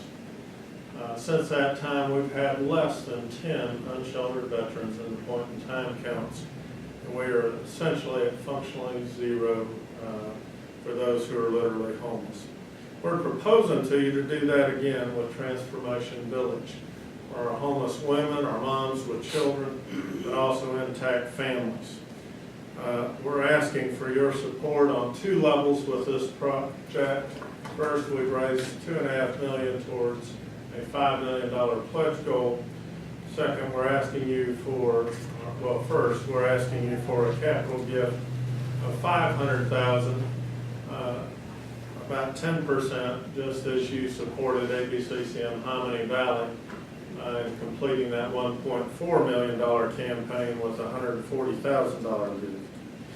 I've given you a packet with information that shows you the new location that we're working on. If you'll turn past my cover page memo, it'll tell you that we've identified 24 acres behind Ruggan Home across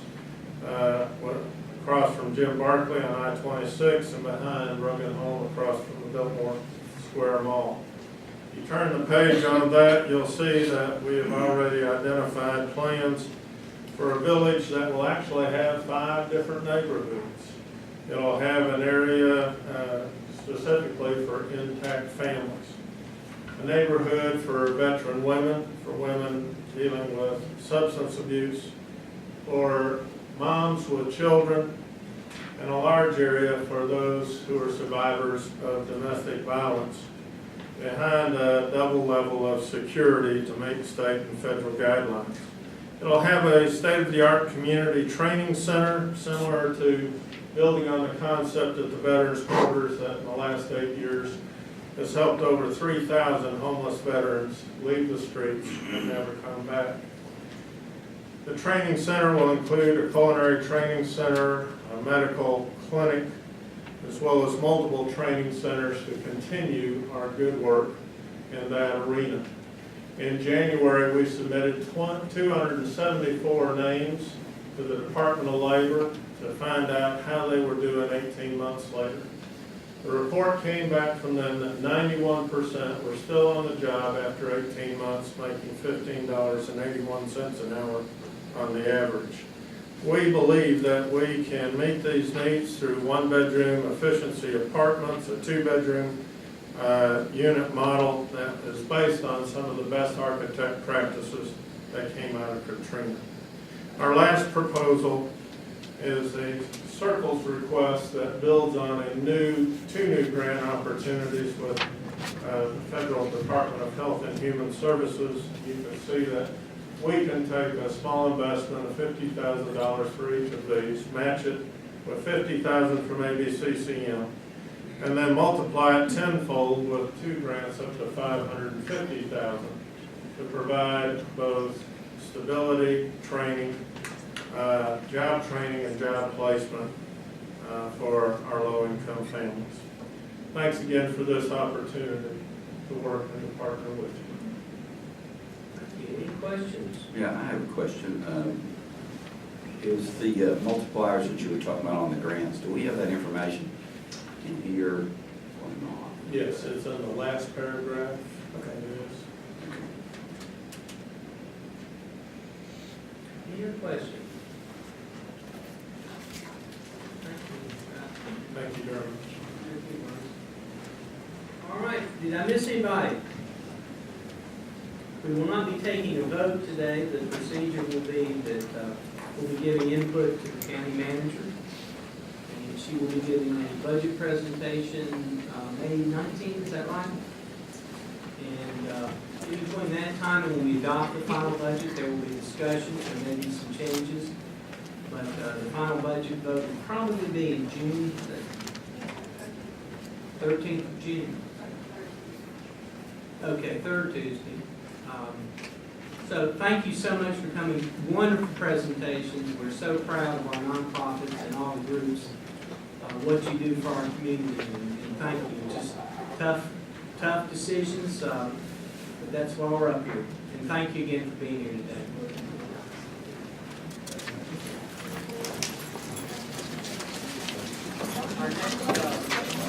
Our next event will be downstairs, I think at 4:30 with the